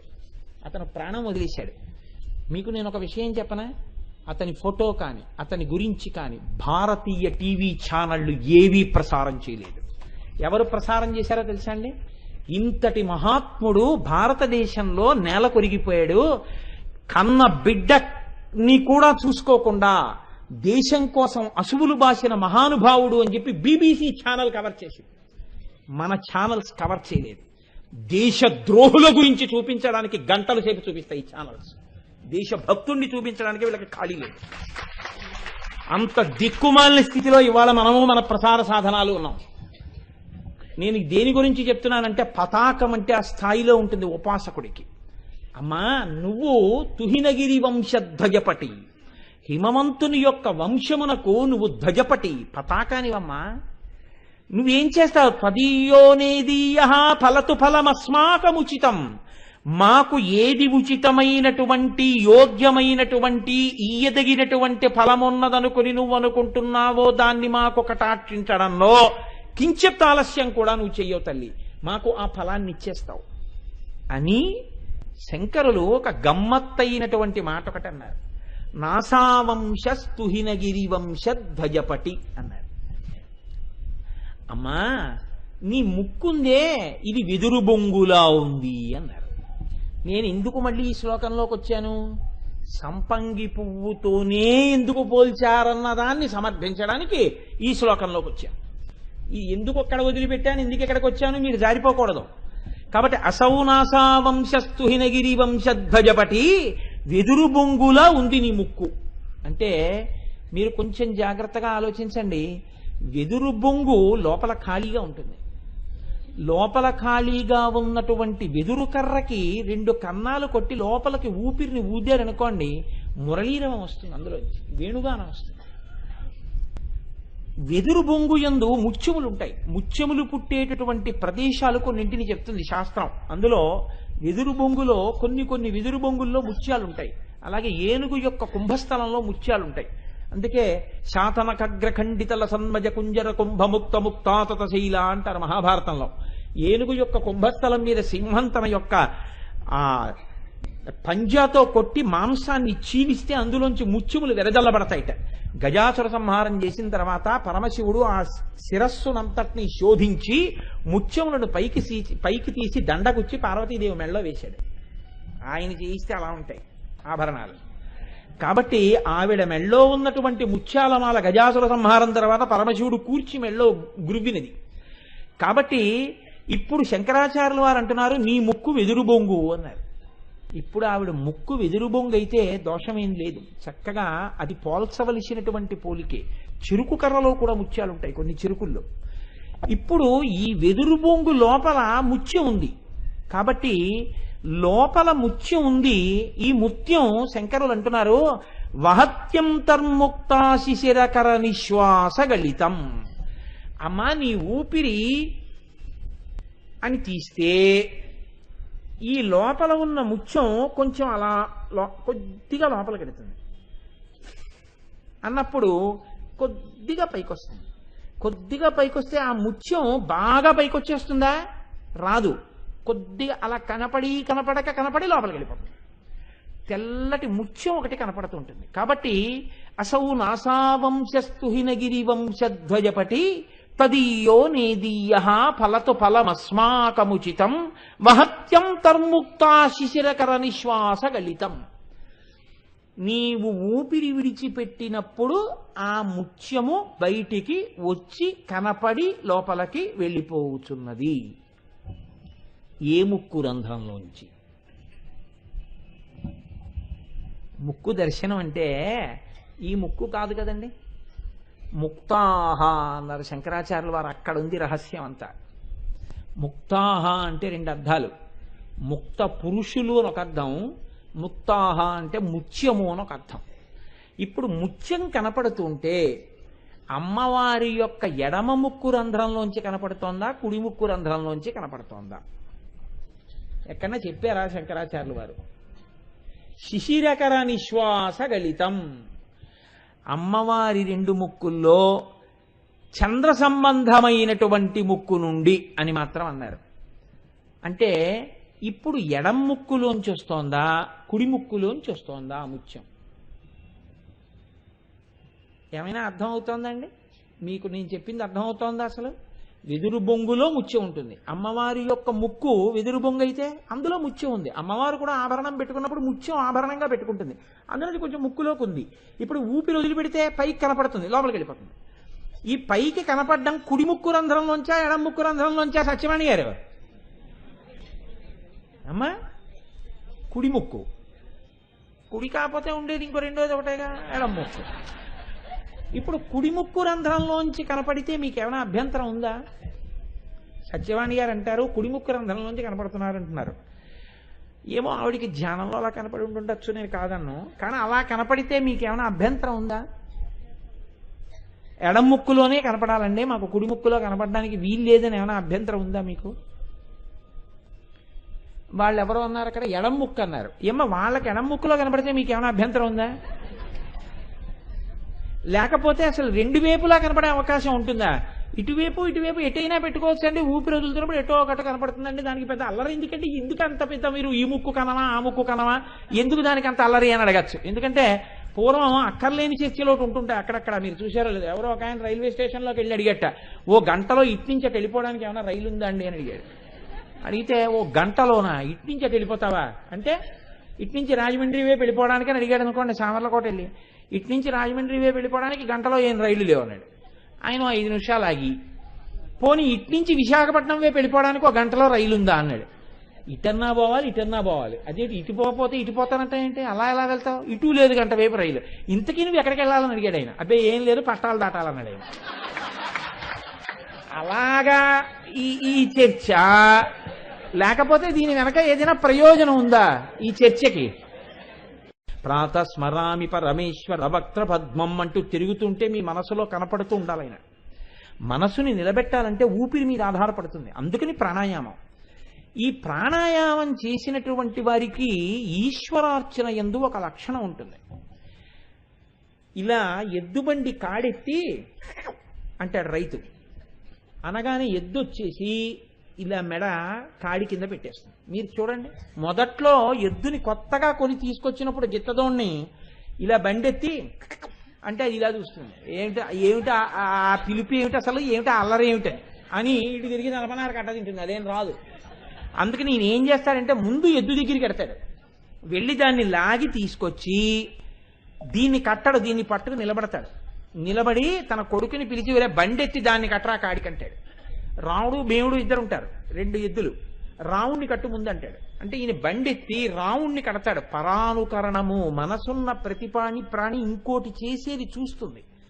రాముడు ఇలా పెట్టడం, ఇలా వేయించుకోవడం చూస్తుంది. కానీ ఇది భీముడు, రాముడు ఉన్నంత సౌమ్యం కాదు. అందుకని ఇప్పుడు దీన్ని దా అంటాడు, అది ఏం రాదు అన్నట్టు చూస్తుంది. నేనెందుకు దానికి ఎందుకని అంటే తోక మిలిపెట్టో తోషో కొట్టో అక్కడ పెడతాడు. పెడితే ఇలా మెడొంచు అని కాడి పెడదామంటే ఇలా ఇలా ఊపేస్తుంది. ఆఖరికి ఎలాగో అలా పెట్టి ఆ మెడ కింద నుంచి తీసి తాడేస్తాడు. ఇప్పుడు ఆయన బండి ఎక్కడం ఎందుకో తెలుసా, భీముడు కొత్తనావుడు ఆయనకి తెలుసు. అందుకని వెనక్కి వెళ్ళి చల్ అని ఓ కర్ర పెట్టి కొడతాడు. అది ముందుకు ఎడుతుంది, ఇది పక్కకి ఎడుతుంది. ఇప్పుడు 4 దెబ్బలు కొట్టి ఆ పాశాలు పట్టుకుని ముందు నడుస్తూ అది ఎలా నడుస్తోందో నువ్వు ఇలా నడవాలని నేర్పుతాడు. 10 అడుగులు వేస్తుంది, పక్కకి లాగేస్తుంటుంది. కొత్త ఎద్దు కదండి పక్కకి లాగేస్తోంది అంటాడు. మొత్తానికి దాన్ని దారిలో పెడతాడు. ఓ 3 నెలలు అయిపోతుంది, జనపనార కట్ట తింటూ ఉంటుంది. ఇప్పుడు ఎద్దు దగ్గరికి వెళ్ళడం, ఒరే దాన్ని ఇప్పేరా అంటాడు కొడుకుని. 2 దూడల్ని ఇప్పేస్తారు. ఇప్పేశాక ఇప్పుడు బండిని పైకెత్తి 2 వచ్చి చక్క కాడి కింద తల పెట్టేస్తాడు. ఇప్పుడు ఏమన్నా అన్నాడా, ఏం అనక్కర్లేదు, వచ్చేస్తుంది అంతే. అలా వచ్చేసినట్టుగా అంతర్ముఖత్వం కూడా అలా వచ్చేస్తుంది కొన్నాళ్ళకి. వచ్చేస్తే ఏమవుతుంది, ఇది శంకరాచార్యుల వారు శ్లోకంలో దాచినటువంటి పెద్ద రహస్యం. అమ్మవారి ముక్కుని ఎలా చూడాలో చెప్తున్నారు. ఇది తెలిస్తే కానీ నీకు అసలు నవచంపక పుష్పాభనాసాదండ విరాజిత ఒక్కనాటికి తెలియదు. ఎందుకని అంటే, మీరు ఎప్పుడైనా మామూలుగా లోకమునందు ప్రవర్తిస్తూ కోరికతోటో లేకపోతే ఉద్వేగంతోటో లేకపోతే ఏదో మాట్లాడుతూ కోపంతోటో అలజడితోటో కదిలిపోతూ ఉన్నారనుకోండి, కదిలిపోతూ ఉండి మాట్లాడుతూ కూర్చుని వింటూ చేస్తున్నప్పుడు ఏమవుతుంది అంటే, ఎప్పుడూ కూడా ఎడమ ముక్కులోంచి ఎక్కువ ఊపిరి లోపలికెడుతుంది, కుడి ముక్కులోంచి ఎక్కువ ఊపిరి బయటికి విడిచిపెడుతుంది. 2 ముక్కులు ఒక్కలా విడిచిపెట్టవు. యోగశాస్త్రం అలా మాట్లాడుతోంది. ఎడమ ముక్కు ఊపిరిని తీయడంలో ప్రధాన పాత్ర, కుడి ముక్కు విడిచిపెట్టడంలో ప్రధాన పాత్ర పోషిస్తాయి. ఇప్పుడు మీరు ఉద్వేగములనన్నిటినీ అణిచిపెట్టి ప్రాణాయామం చేసి, అందుకే ప్రాణానాజంయ ఉత్తిష్టంతు భూత పిశాచా ఏతే భూమి భారకాహ అంటే మన వాళ్ళు ముక్కట్టుకోండి అంటారు. ముక్కట్టుకోవడమును ముక్కట్టుకోండి అంటే ఎదరవాళ్ళ ముక్కట్టుకోమని కాదు, మీరు ప్రాణాయామం చెయ్యండి అని. ప్రాణాయామం చేస్తే మీ మనసు మాట వింటుంది. మాట వింటే మీరు ఏ దేవతని ఉపాసన చేస్తున్నారో దాని మీద మనస్సు నిలబడిపోతుంది. నిలబడిపోతే ఏమైపోతుందంటే మెల్లిమెల్లిగా ఈ భావతంత్రులు, ఆలోచనలు, కోపాలు, కోరికలు, ఆవేశాలు అన్నీ అణిగిపోతాయి. అణిగిపోయి మెల్లగా ఒక రాయి వేశాక తరంగములన్నీ మెల్లిగా తరిగిపోయినట్టు నిశ్చల స్థితికి చేరుతుంది మనస్సు.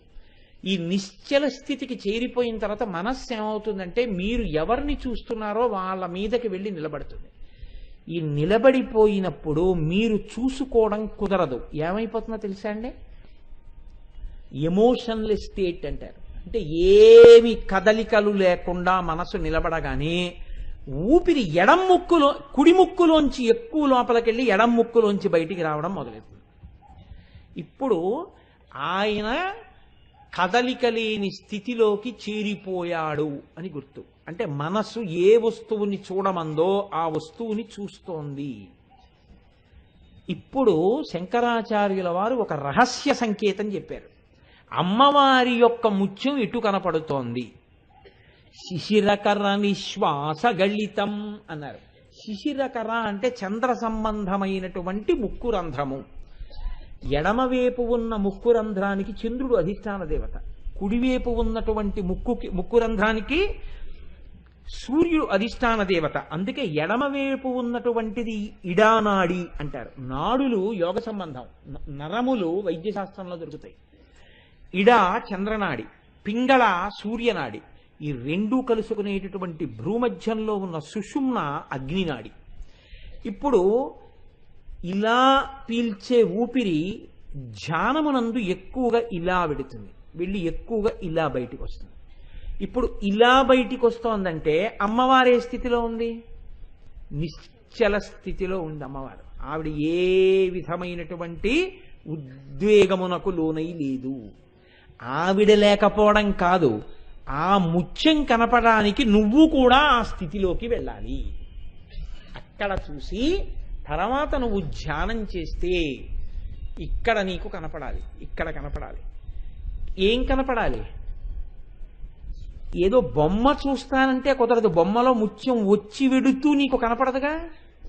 నువ్వు ఆ స్థితికి వెడితే అప్పుడు కుడి ముక్కులోంచి ఊపిరి లోపలికి వెళ్ళి ఎడం ముక్కులోంచి బయటికి వెళ్ళిపోతుంటే నువ్వు ఆ స్థితికి వెడితే అమ్మవారి ఎడమ ముక్కులోంచి బయటికి వస్తున్నటువంటి ముత్యం కనపడుతుంది. ఎందుకని ఆవిడ కూడా అప్పుడు ఆ స్థితికి ఇక్కడ చేరింది.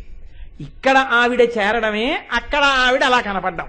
అందుకని శిశిరకర నిశ్వాస గళితం, చంద్ర సంబంధమైనటువంటి నాడి దగ్గర ముత్యము కనపడుచున్నది.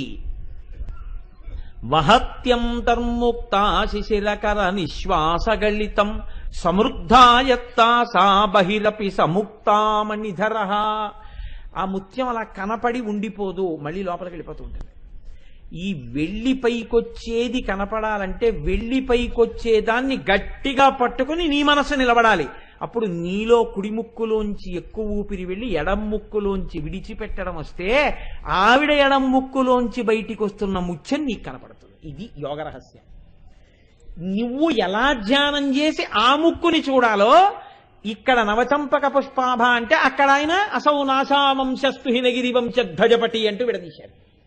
విడతీసి ఈ శ్లోకంతో ఆ నామానికి అనుసంధానం చేశారు శంకరాచార్యుల వారు. చేసి ఉరే నాన్న అలా దర్శనం చెయ్యాలరా, ధర్మార్థ కామ మోక్ష సమన్వయం అంటే అంత తేలికది కాదు. నీ జన్మాంతరంలో ఎప్పుడైనా నువ్వు అలా చూడగలిగితే ఉత్తర క్షణంలో ఏమవుతుందో తెలుసా? 2 ప్రయోజనాలు వస్తాయి. ఒకటి, అర్ధకామములు ధర్మముతో ముడిపడితే నువ్వు మోక్షాన్ని పొందుతావు. ఇక్కడే లేదు. ఇంకొక పెద్ద ప్రయోజనం ఏమొస్తుందో తెలుసా? ముక్తాహ, నీ ఇంట ఒక ముత్యం పుడుతుంది. ఏదా ముత్యం అంటే ఆ ముత్యమే ముక్త పురుషుడు. ఆయన ఒక మహాపురుషుడు నీ ఇంట జన్మిస్తాడు. ఆయన మహాపురుషుడు అనగా ఏమి అంటే, ఒక డాక్టర్ గారు అని నేను అన్నాను అనుకోండి, ఏమండి మీ ఇంట్లో డాక్టర్ గారు పుడతారండి అని అనుకోండి. డాక్టర్ గారు అంటే ఏం చేస్తుంటారండి అని మీరు అడగక్కర్లేదు. ఏ డాక్టర్ గారైనా ఒకలాగే పనిచేస్తుంటాడు. చచ్చిపోయేవాడికి ఊపిరి పోస్తుంటాడు. అదే డాక్టర్ గారి కర్తవ్యం. అందుకే వైద్య వృత్తి అంటే అంత గొప్ప వృత్తి. నేనైతే ఆంతరముగా ఏ భావన చేస్తానంటే, కరచరణాదులతో కదులుతున్నటువంటి ఈశ్వరుణ్ణి చూడాలనిపిస్తే డాక్టర్ గారినే చూడాలి. నేను చెప్పట్లా ఆ మాట, వేదం చెప్తోంది. అంత గొప్ప వృత్తి వైద్య వృత్తి అంటే. అటువంటి అంశ ఉంటే తప్ప డాక్టర్ అవలేరు లోకంలో. అటువంటి అంశ పొంది కూడా భ్రష్టులైపోతే నేను దాని గురించి మాట్లాడలేను. కాబట్టి చూడండి, అటువంటి స్థితిని వైద్యుడు పొంది నీ ఇంట పుట్టిన వైద్యుడు కూడా అలా అవుతాడు అంటే మీకు అర్థం అవుతుంది. మోక్షగుండం విశ్వేశ్వరయ్య గారు లాంటి ఇంజనీర్ పుడతారు మీకు అర్థం అవుతుంది. కానీ ఒక మహాపురుషుడు ముక్త పురుషుడు పుడతాడు అంటే ముక్త పురుషులు అందరూ ఒకేలా ఉంటారని ఎక్కడైనా ఉందా లోకంలో?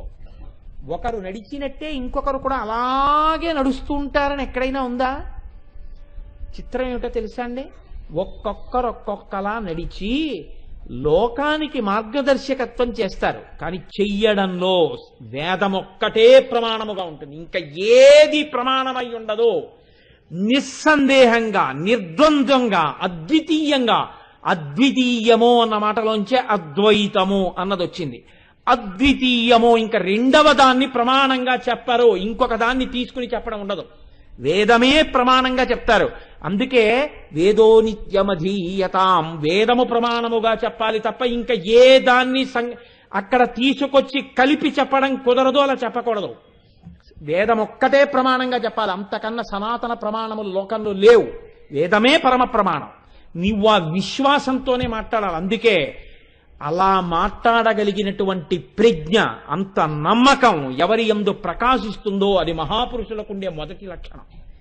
అన్నిటినీ తీసుకొచ్చి ఒకే గాటలో కట్టి ఇవన్నీ దానికే దారని చెప్పడాన్ని మహాపురుష లక్షణంగా అంగీకరించారు. వేదము ప్రమాణముగా చెప్పగలగాలి. దానికి పుట్టుకతో అలవడుతుంది కొంతమందికి, ఆ స్థితిని చేరుతారు. వాళ్ళకి ఏది ఊపిరి? వేదం ఊపిరి. వేదము దీన్ని తిరస్కరించింది, వాళ్ళు ఒక్కనాటికి అంగీకరించారు జీవితంలో. కమ్ వాట్ మే అంటారు ఇంగ్లీష్లో, అంటే ఏదైనా రాని ఏదైనా పోని వాళ్ళకి అనవసరం. వేదమే ప్రమాణము. వేదము యొక్క నిర్వచనంలోనే, వేదము ఇచ్చినటువంటి పరిధిలోనే ఏదైనా మాట్లాడుతుంటారు వాళ్ళు. ఎట్నించెటిరండి వేదము యొక్క ప్రమాణాన్ని నిలబెట్టేస్తుంటారు. ఇటువంటి స్థితిలో ఉన్న మహాపురుషుడు పుడితే ఏమవుతుంది? ఒక డాక్టర్ గారు పుట్టారనుకోండి, ఒక 2 తరాలో 3 తరాలో 4 తరాలో చెప్పుకోవచ్చు. ఒక మహాపురుషుడు పుడితే ఆ వంశమునకు ఒరిగేది ఉండదు. బాగా జ్ఞాపకం పెట్టుకోండి. 10 తరాలు మోక్షాన్ని పొందుతారు, అక్కడ వరకే. మహాపురుష సన్యాసం చేత 10 తరాలు మోక్షాన్ని పొందుతారు. కానీ బాహ్య ప్రయోజనం ఏమైనా ఉంటుందా? ఏమీ ఉండదు. కానీ మహాపురుషుడు ఏం చేస్తాడు? సనాతన ధర్మమునే నిలబెట్టేస్తాడు. సనాతన ధర్మము మీద విశ్వాసాన్ని నిలబెట్టేస్తాడు. తన జీవితాన్ని సనాతన ధర్మమునకు నిరూపణంగా పూర్తి చేసేస్తాడు. ఇది ఇంత స్థితిలో పుట్టడం అంటే అది ఏదో ఒక సామాన్యమైనటువంటి స్థాయిలో ఉన్న పుట్టుక కాదు.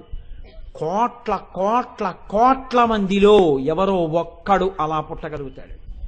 నేను ఇన్ని మాటలు చెప్పడం కన్నా నేను మీకు కొన్ని ప్రమాణములు చెప్తే, అందుకే అంటారు ఈ నామానుసంధానం చేసినప్పుడు మహాపురుషుల యొక్క పేర్లు కొన్ని నడుస్తాయి కాబట్టి ఉత్తర క్షణంలో అమ్మవారు చాలా ప్రసన్నమూర్తి అవుతుంటుంది. ఈ నామానికి పరమ ప్రసన్నత్వాన్ని పొందుతుంది. ఆ పేర్లు వినబడితే ఆవిడ సంతోషిస్తుంది. మహాపురుష జననము ఆవిడ జననంతోటే సమానం. ఆవిడ ఎలా జ్ఞానాన్ని పంచుతుందో వాళ్ళు అలాగే జ్ఞానాన్ని పంచుతారు. వాళ్ళకి అమ్మవారికి అభేదం. అందుకని ఆ ముక్కిటువంటిదో వారు అటువంటి వారే. వారి గురించి చెప్పుకోవడం ఆ ముక్కు గురించి చెప్పుకోవడమే అవుతుంది. అందుకే ఉత్తర క్షణంలో ప్రీతి పొంది ఉంటుంది ఆ తల్లి. అందుకే నేను ఇవాళ మీ అందరూ అమ్మవారి దర్శనం చేసుకోండి అని చెప్పడానికి కారణం అదే. కాబట్టి చూడండి, నేను మీకు ఒక విషయం చెప్తాను. పూర్వకాలంలో సుబ్రహ్మణ్య శాస్త్రి గారు అనబడేటటువంటి ఒక మహాపురుషుడు, ఆయన భార్య మహాలక్ష్మమ్మ గారు అనేటటువంటి దంపతులు ఉండేవారు.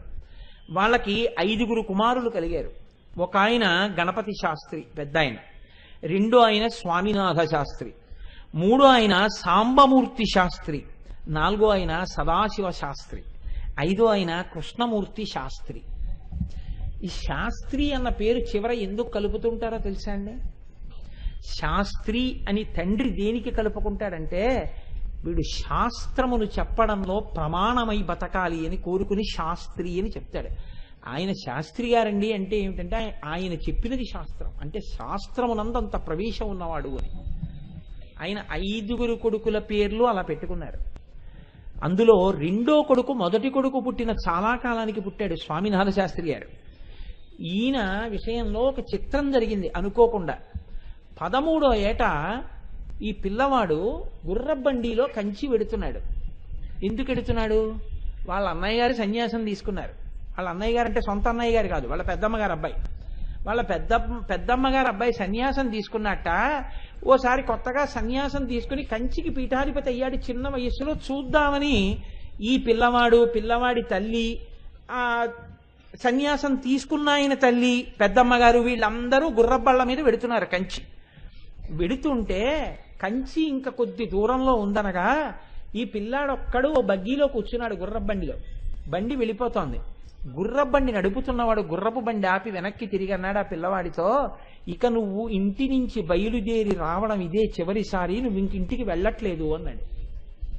ఆ పిల్లవాడు తెల్లబోయి అన్నాడు, నేను ఇంటికి వెళ్ళటలేదా, నేను మా అన్నయ్య సన్యసించాడని చూడ్డానికి వస్తున్నాను, నేను ఎందుకు వెళ్ళను, మా అమ్మతో వెళ్ళిపోతాను మళ్ళీ అన్నాడు. అంటే ఆయన అన్నాడు, మీ అన్నయ్య లేడు, శరీరం వదిలేశాడు, నిన్నే పీఠాధిపతిని చేస్తున్నారు, అందుకే తీసుకెడుతున్నావు అన్నాడు. మీకు తెలుసా, ఆ పిల్లవాడు గజ వణికిపోయి నిద్ర లేవగానే మొహం గడుక్కుని సద్యన్నం తినాలి సంధ్యావందనం చేసుకుని. అంత ఆకలి, ఆటలు పాటలు చదువుకోవడం తప్ప ఏమీ తెలియదు. నేను సన్యాసమేమిటి, కామకోటి పీఠానికి పీఠాధిపత్యం ఏమిటని ఏం చెయ్యాలో తెలియక ఒళ్ళు వణికిపోయి ఏడుస్తూ గొంతు కూర్చుని బండిలో దూకి లేక జోరుగా వెళ్ళిపోతున్న బండిలో వణికిపోతూ శ్రీరామ శ్రీరామ శ్రీరామ శ్రీరామ శ్రీరామ అంటూ కూర్చున్నారు. కంచి పీఠం వచ్చింది. బగ్గీవాడు చెప్పింది అబద్ధమైతే బాగుండు అనుకుంటూ దిగారు.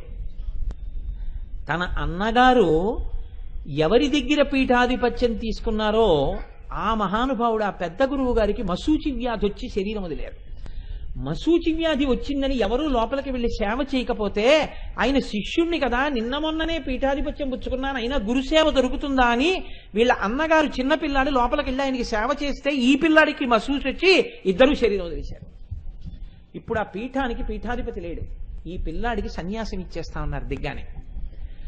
నువ్వే ఉత్తర పీఠాధిపతి కావాలని నిర్ణయం జరిగింది, అందుకని నీకు ఇస్తున్నామన్నారు. మీకు తెలుసా, ఆ పిల్లాడికి సన్యాసం అంటే ఏమిటో తెలియదు.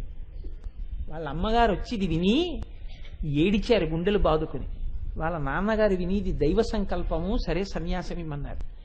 ఆయనే 13వ ఏట సన్యాసం తీసుకుని శతాయుష్కులై సనాతన ధర్మం కోసం జీవితాన్ని పణంగా పెట్టి తన శరీరంలో అనేక వ్యాధులు పొటమరించిన ఎన్నడూ శరీరం కోసం చూసుకోకుండా ఆసేతులు హిమాచల పర్యంతము పాదచారి అయి పర్యటించి సనాతన ధర్మాన్ని పరిఢవిల్ల చేసి ఎన్నో దేవాలయాలకి కుంభాభిషేకాలు చేసి ఎన్నో చోట్ల చక్రాలు వేసి ఎన్నో విషయాల మీద అనుగ్రహ భాషణం చేసి ఈ శతాబ్దపు నిజమైన సన్యాసి అని కీర్తికాంచి నడిచే దేవుడని పేరు పొందిన మహాపురుషుడు చంద్రశేఖర పరమాచార్య స్వామి.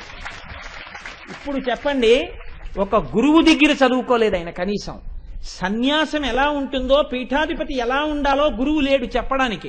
13వ ఏట సన్యాసం. అటువంటి స్థితిలో సన్యసించినటువంటి వ్యక్తి సన్యాసం తీసుకున్న తర్వాత నేర్చుకున్నారు కావ్యనాటకాలన్నీ. ఇటువంటి మహాపురుషుడు ఎటువంటి అనుష్ఠానం చేశారో తెలుసా అండి? అది జన్మతః రావడం అంటే.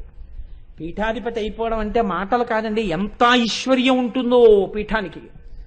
ఆయన పీఠాధిపత్యం స్వీకరించినప్పుడు నలుగురు, ఒక అన్నయ్య, ముగ్గురు తమ్ముళ్ళు, ఒక్క చెల్లెలు, 5గురి తర్వాత లలితాంబ అని పేరు ఆవిడికి.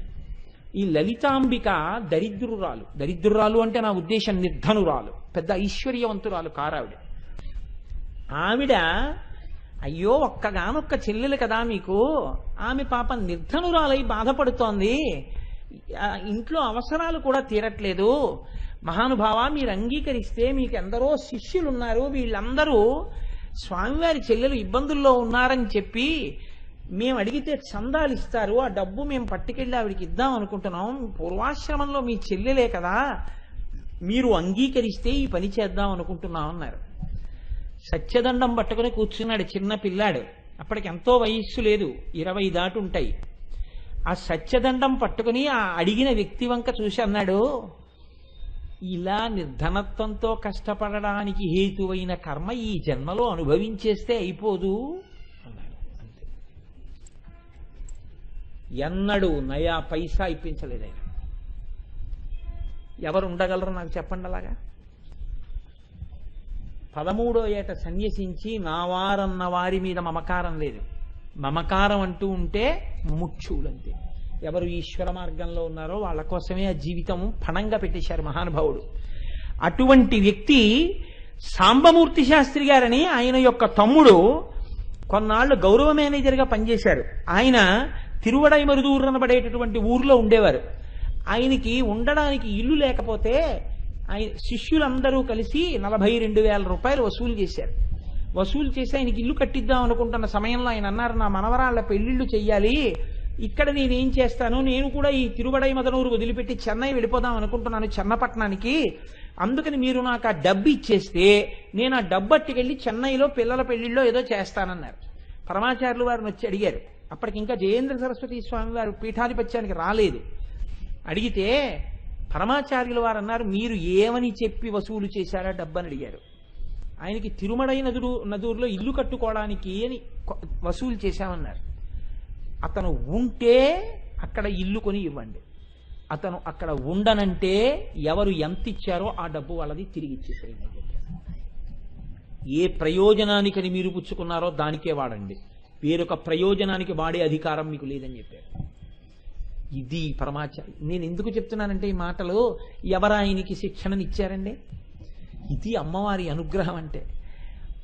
సంఘం పెట్టుకోవడానికి ఎవడైనా పెట్టుకుంటాడండి, నిస్సంగి కావడానికి ఈశ్వరానుగ్రహం ఉండాలి, నిస్సంగి అయి బతకడానికి పరమేశ్వరుడి యొక్క అనుగ్రహం ఉండాలి. ఎప్పుడు సంఘంతో బతకడానికి సంసారం అన్న అజ్ఞానం చాలు.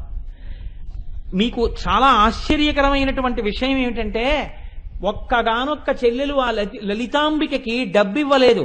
సువాసిని పూజకి గౌరీ పూజకి పిలిచేవారు ఎప్పుడైనా, అది కూడా ఆ సంఘం వాళ్ళు ఒప్పుకుని పిలిస్తే అంతే, పరమాచార్య అంగీకరించేవారు కాదు. మీకు అన్నిటికన్నా ఆశ్చర్యకరమైన విషయం ఏమిటంటే, ఆఖరి తమ్ముడు కుంజు శాస్త్రిని పిలిచేవారు ఆయన్ని, ఆ మహానుభావుడు కృష్ణమూర్తి శాస్త్రి గారిని. ఆయన ఋగ్వేదంలో మహాదిట్ట. ఆయన దగ్గరే జయేంద్ర సరస్వతి స్వామి వారు ఋగ్వేదం నేర్చుకున్నారు. ఋగ్వేదం నేర్చుకుని జయేంద్ర సరస్వతి స్వామి వారికి కంచి పీఠాధిపత్యం చంద్రశేఖర పరమాచార్య స్వామి వారు ఇచ్చిన తర్వాత ఒక ఆశ్చర్యకరమైన సంఘటన జరిగింది. ఆయన తిరుమడై నదులూరులో ఉండేవారు. ఒకసారి జయేంద్ర సరస్వతి స్వామి వారు ఊరెడుతున్నారు. వెడుతుంటే కృష్ణమూర్తి శాస్త్రి గారు, మీరు మా ఇంటికి రావాలి అని ఆహ్వానించారు. తప్పకుండా వస్తానన్నారు. పూర్వాశ్రమంలో శిష్యుడు, మరి గురువు గారు వస్తానన్నారు.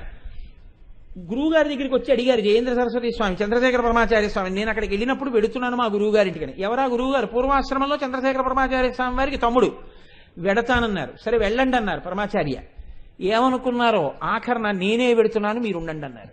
అని మీరు ఉండండి అంటే నేను వారి మీద గౌరవం కొద్దీ అలా అంటున్నాను, నువ్వు ఉండనే అంటారు కదా శిష్యుణ్ణి అని ఆయనే బయలుదేరారు.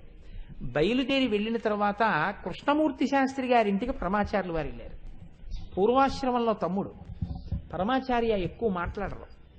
ఆయన సత్యదండం పట్టు కూర్చున్నారు. ఇలాగ కూర్చుంటే మరదలు, పూర్వాశ్రమపు మరదలు ఆ సంసారం కష్టాలు అన్నీ చెప్తున్నారు. అన్నీ విన్నారు, ఏమీ మాట్లాడలేదు, లేచి వచ్చేస్తున్నారు. లేచి వచ్చేస్తుంటే అక్కడ ఉన్నటువంటి శిష్యులు కొంతమంది, జయేంద్ర సరస్వతి స్వామి వారు వస్తారు కదా, అంత వేదం నేర్పారు కదా, ఆయన చేత బహూకరింప చేద్దామని చెప్పేసేసి మేము కొంత ద్రవ్యాన్ని సిద్ధం చేశామని ఒక బుట్ట చూపించారు. పరమాచార్య స్వామి ఇలా చూసి అన్నారు, జయేంద్ర సరస్వతి రాలేదని బాధపడుతున్నావా? జయేంద్ర సరస్వతి వస్తే పీఠం తరపున ఏమైనా ఇచ్చుండేవాడని బాధపడుతున్నావా అని సత్యదండంతో ఆ బుట్ట ఇలా తోసి తీసుకో అని వెళ్ళిపోయారు. అది పరమాచార్య అంటే. Paramacharya is Paramacharya, unparalleled. ఆయనతో పోలిక పోల్చడం ఎవరి పట్ల కుదరదు. అంత నిస్సంగి. ఏ కాషాయం కట్టారో ఆ కాషాయానికి అలా కట్టుబడిపోయారు. పరమాచార్య యొక్క శక్తి అంటే ఎటువంటిదో తెలుసా అండి? సామాన్యం కాదు. ఆయన అమ్మవారైపోయారు అంతే. కరచరణాదులతో కదిలిన అమ్మవారైన. అది నేను ఎందుకు ఇంత గుండెలు బాదుకుని చెప్తున్నానంటే, ఇవాళ అమ్మవారి ముక్కంటే అది మాటలు కాదు. ఆ తల్లి ముక్కు వంక చూస్తే అంతటి మహాపురుషుడు జన్మిస్తాడు. మామూలుగా ఒక ఐఏఎస్ ఆఫీసర్ పుట్టడం గొప్ప కాదు, లేకపోతే ఓ ఇంజనీర్ పుట్టడం గొప్ప కాదు, ఇంకా కొంచెం పుణ్యం ఉంటే ఓ డాక్టర్ పుట్టడం గొప్ప కాదు, ఒక పరమాచార్య పుట్టడం గొప్ప. ఆ పుణ్యం ఎక్కడి నుంచి వస్తుందంటే అమ్మవారి ముక్కు దర్శనంలోంచే వస్తుంది.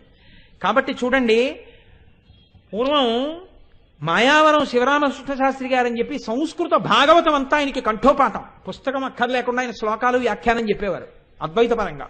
అంతటి మహానుభావుడు. విశిష్టాద్వైత సంప్రదాయంలో ఒక మహానుభావుడు ఉండేవారు, ప్రతివాద భయంకర అనంగాచార్య స్వామి వారిని. ఇద్దరూ ఒకసారి పరమాచార్యుల వారి దర్శనానికి వచ్చారు. పరమాచార్యుల వారి విషయంలో ఉన్న గొప్పతనం ఏంటంటే వైష్ణవులు అలాగే ప్రేమించారు, అద్వైతులు అలాగే ప్రేమించారు, అన్ని సంప్రదాయాల వాళ్ళు ఆయన్ని ప్రేమించారు. ఇద్దరూ వచ్చారు ఆయన దర్శనానికి. వస్తే ఒకరినొకరిని చూసి పలకరించి పరవశించిపోయి కూర్చోబెట్టారు. కూర్చోబెట్టి ఏది శివరామకృష్ణ శాస్త్రి గారు భాగవతం చెప్పండి అన్నారు. ఆయన పొంగిపోయి భాగవత శ్లోకాలు దానికి అద్వైత వ్యాఖ్యానం చెప్తున్నారు. ఆయన చెప్తున్న వ్యాఖ్యానం విని సహృదయుడు కనుక ఈయన కళ్ళంబట నీళ్లు పెట్టుకుని పరవశించిపోతూ వింటున్నారు అనంగనాచార్యుల వారు.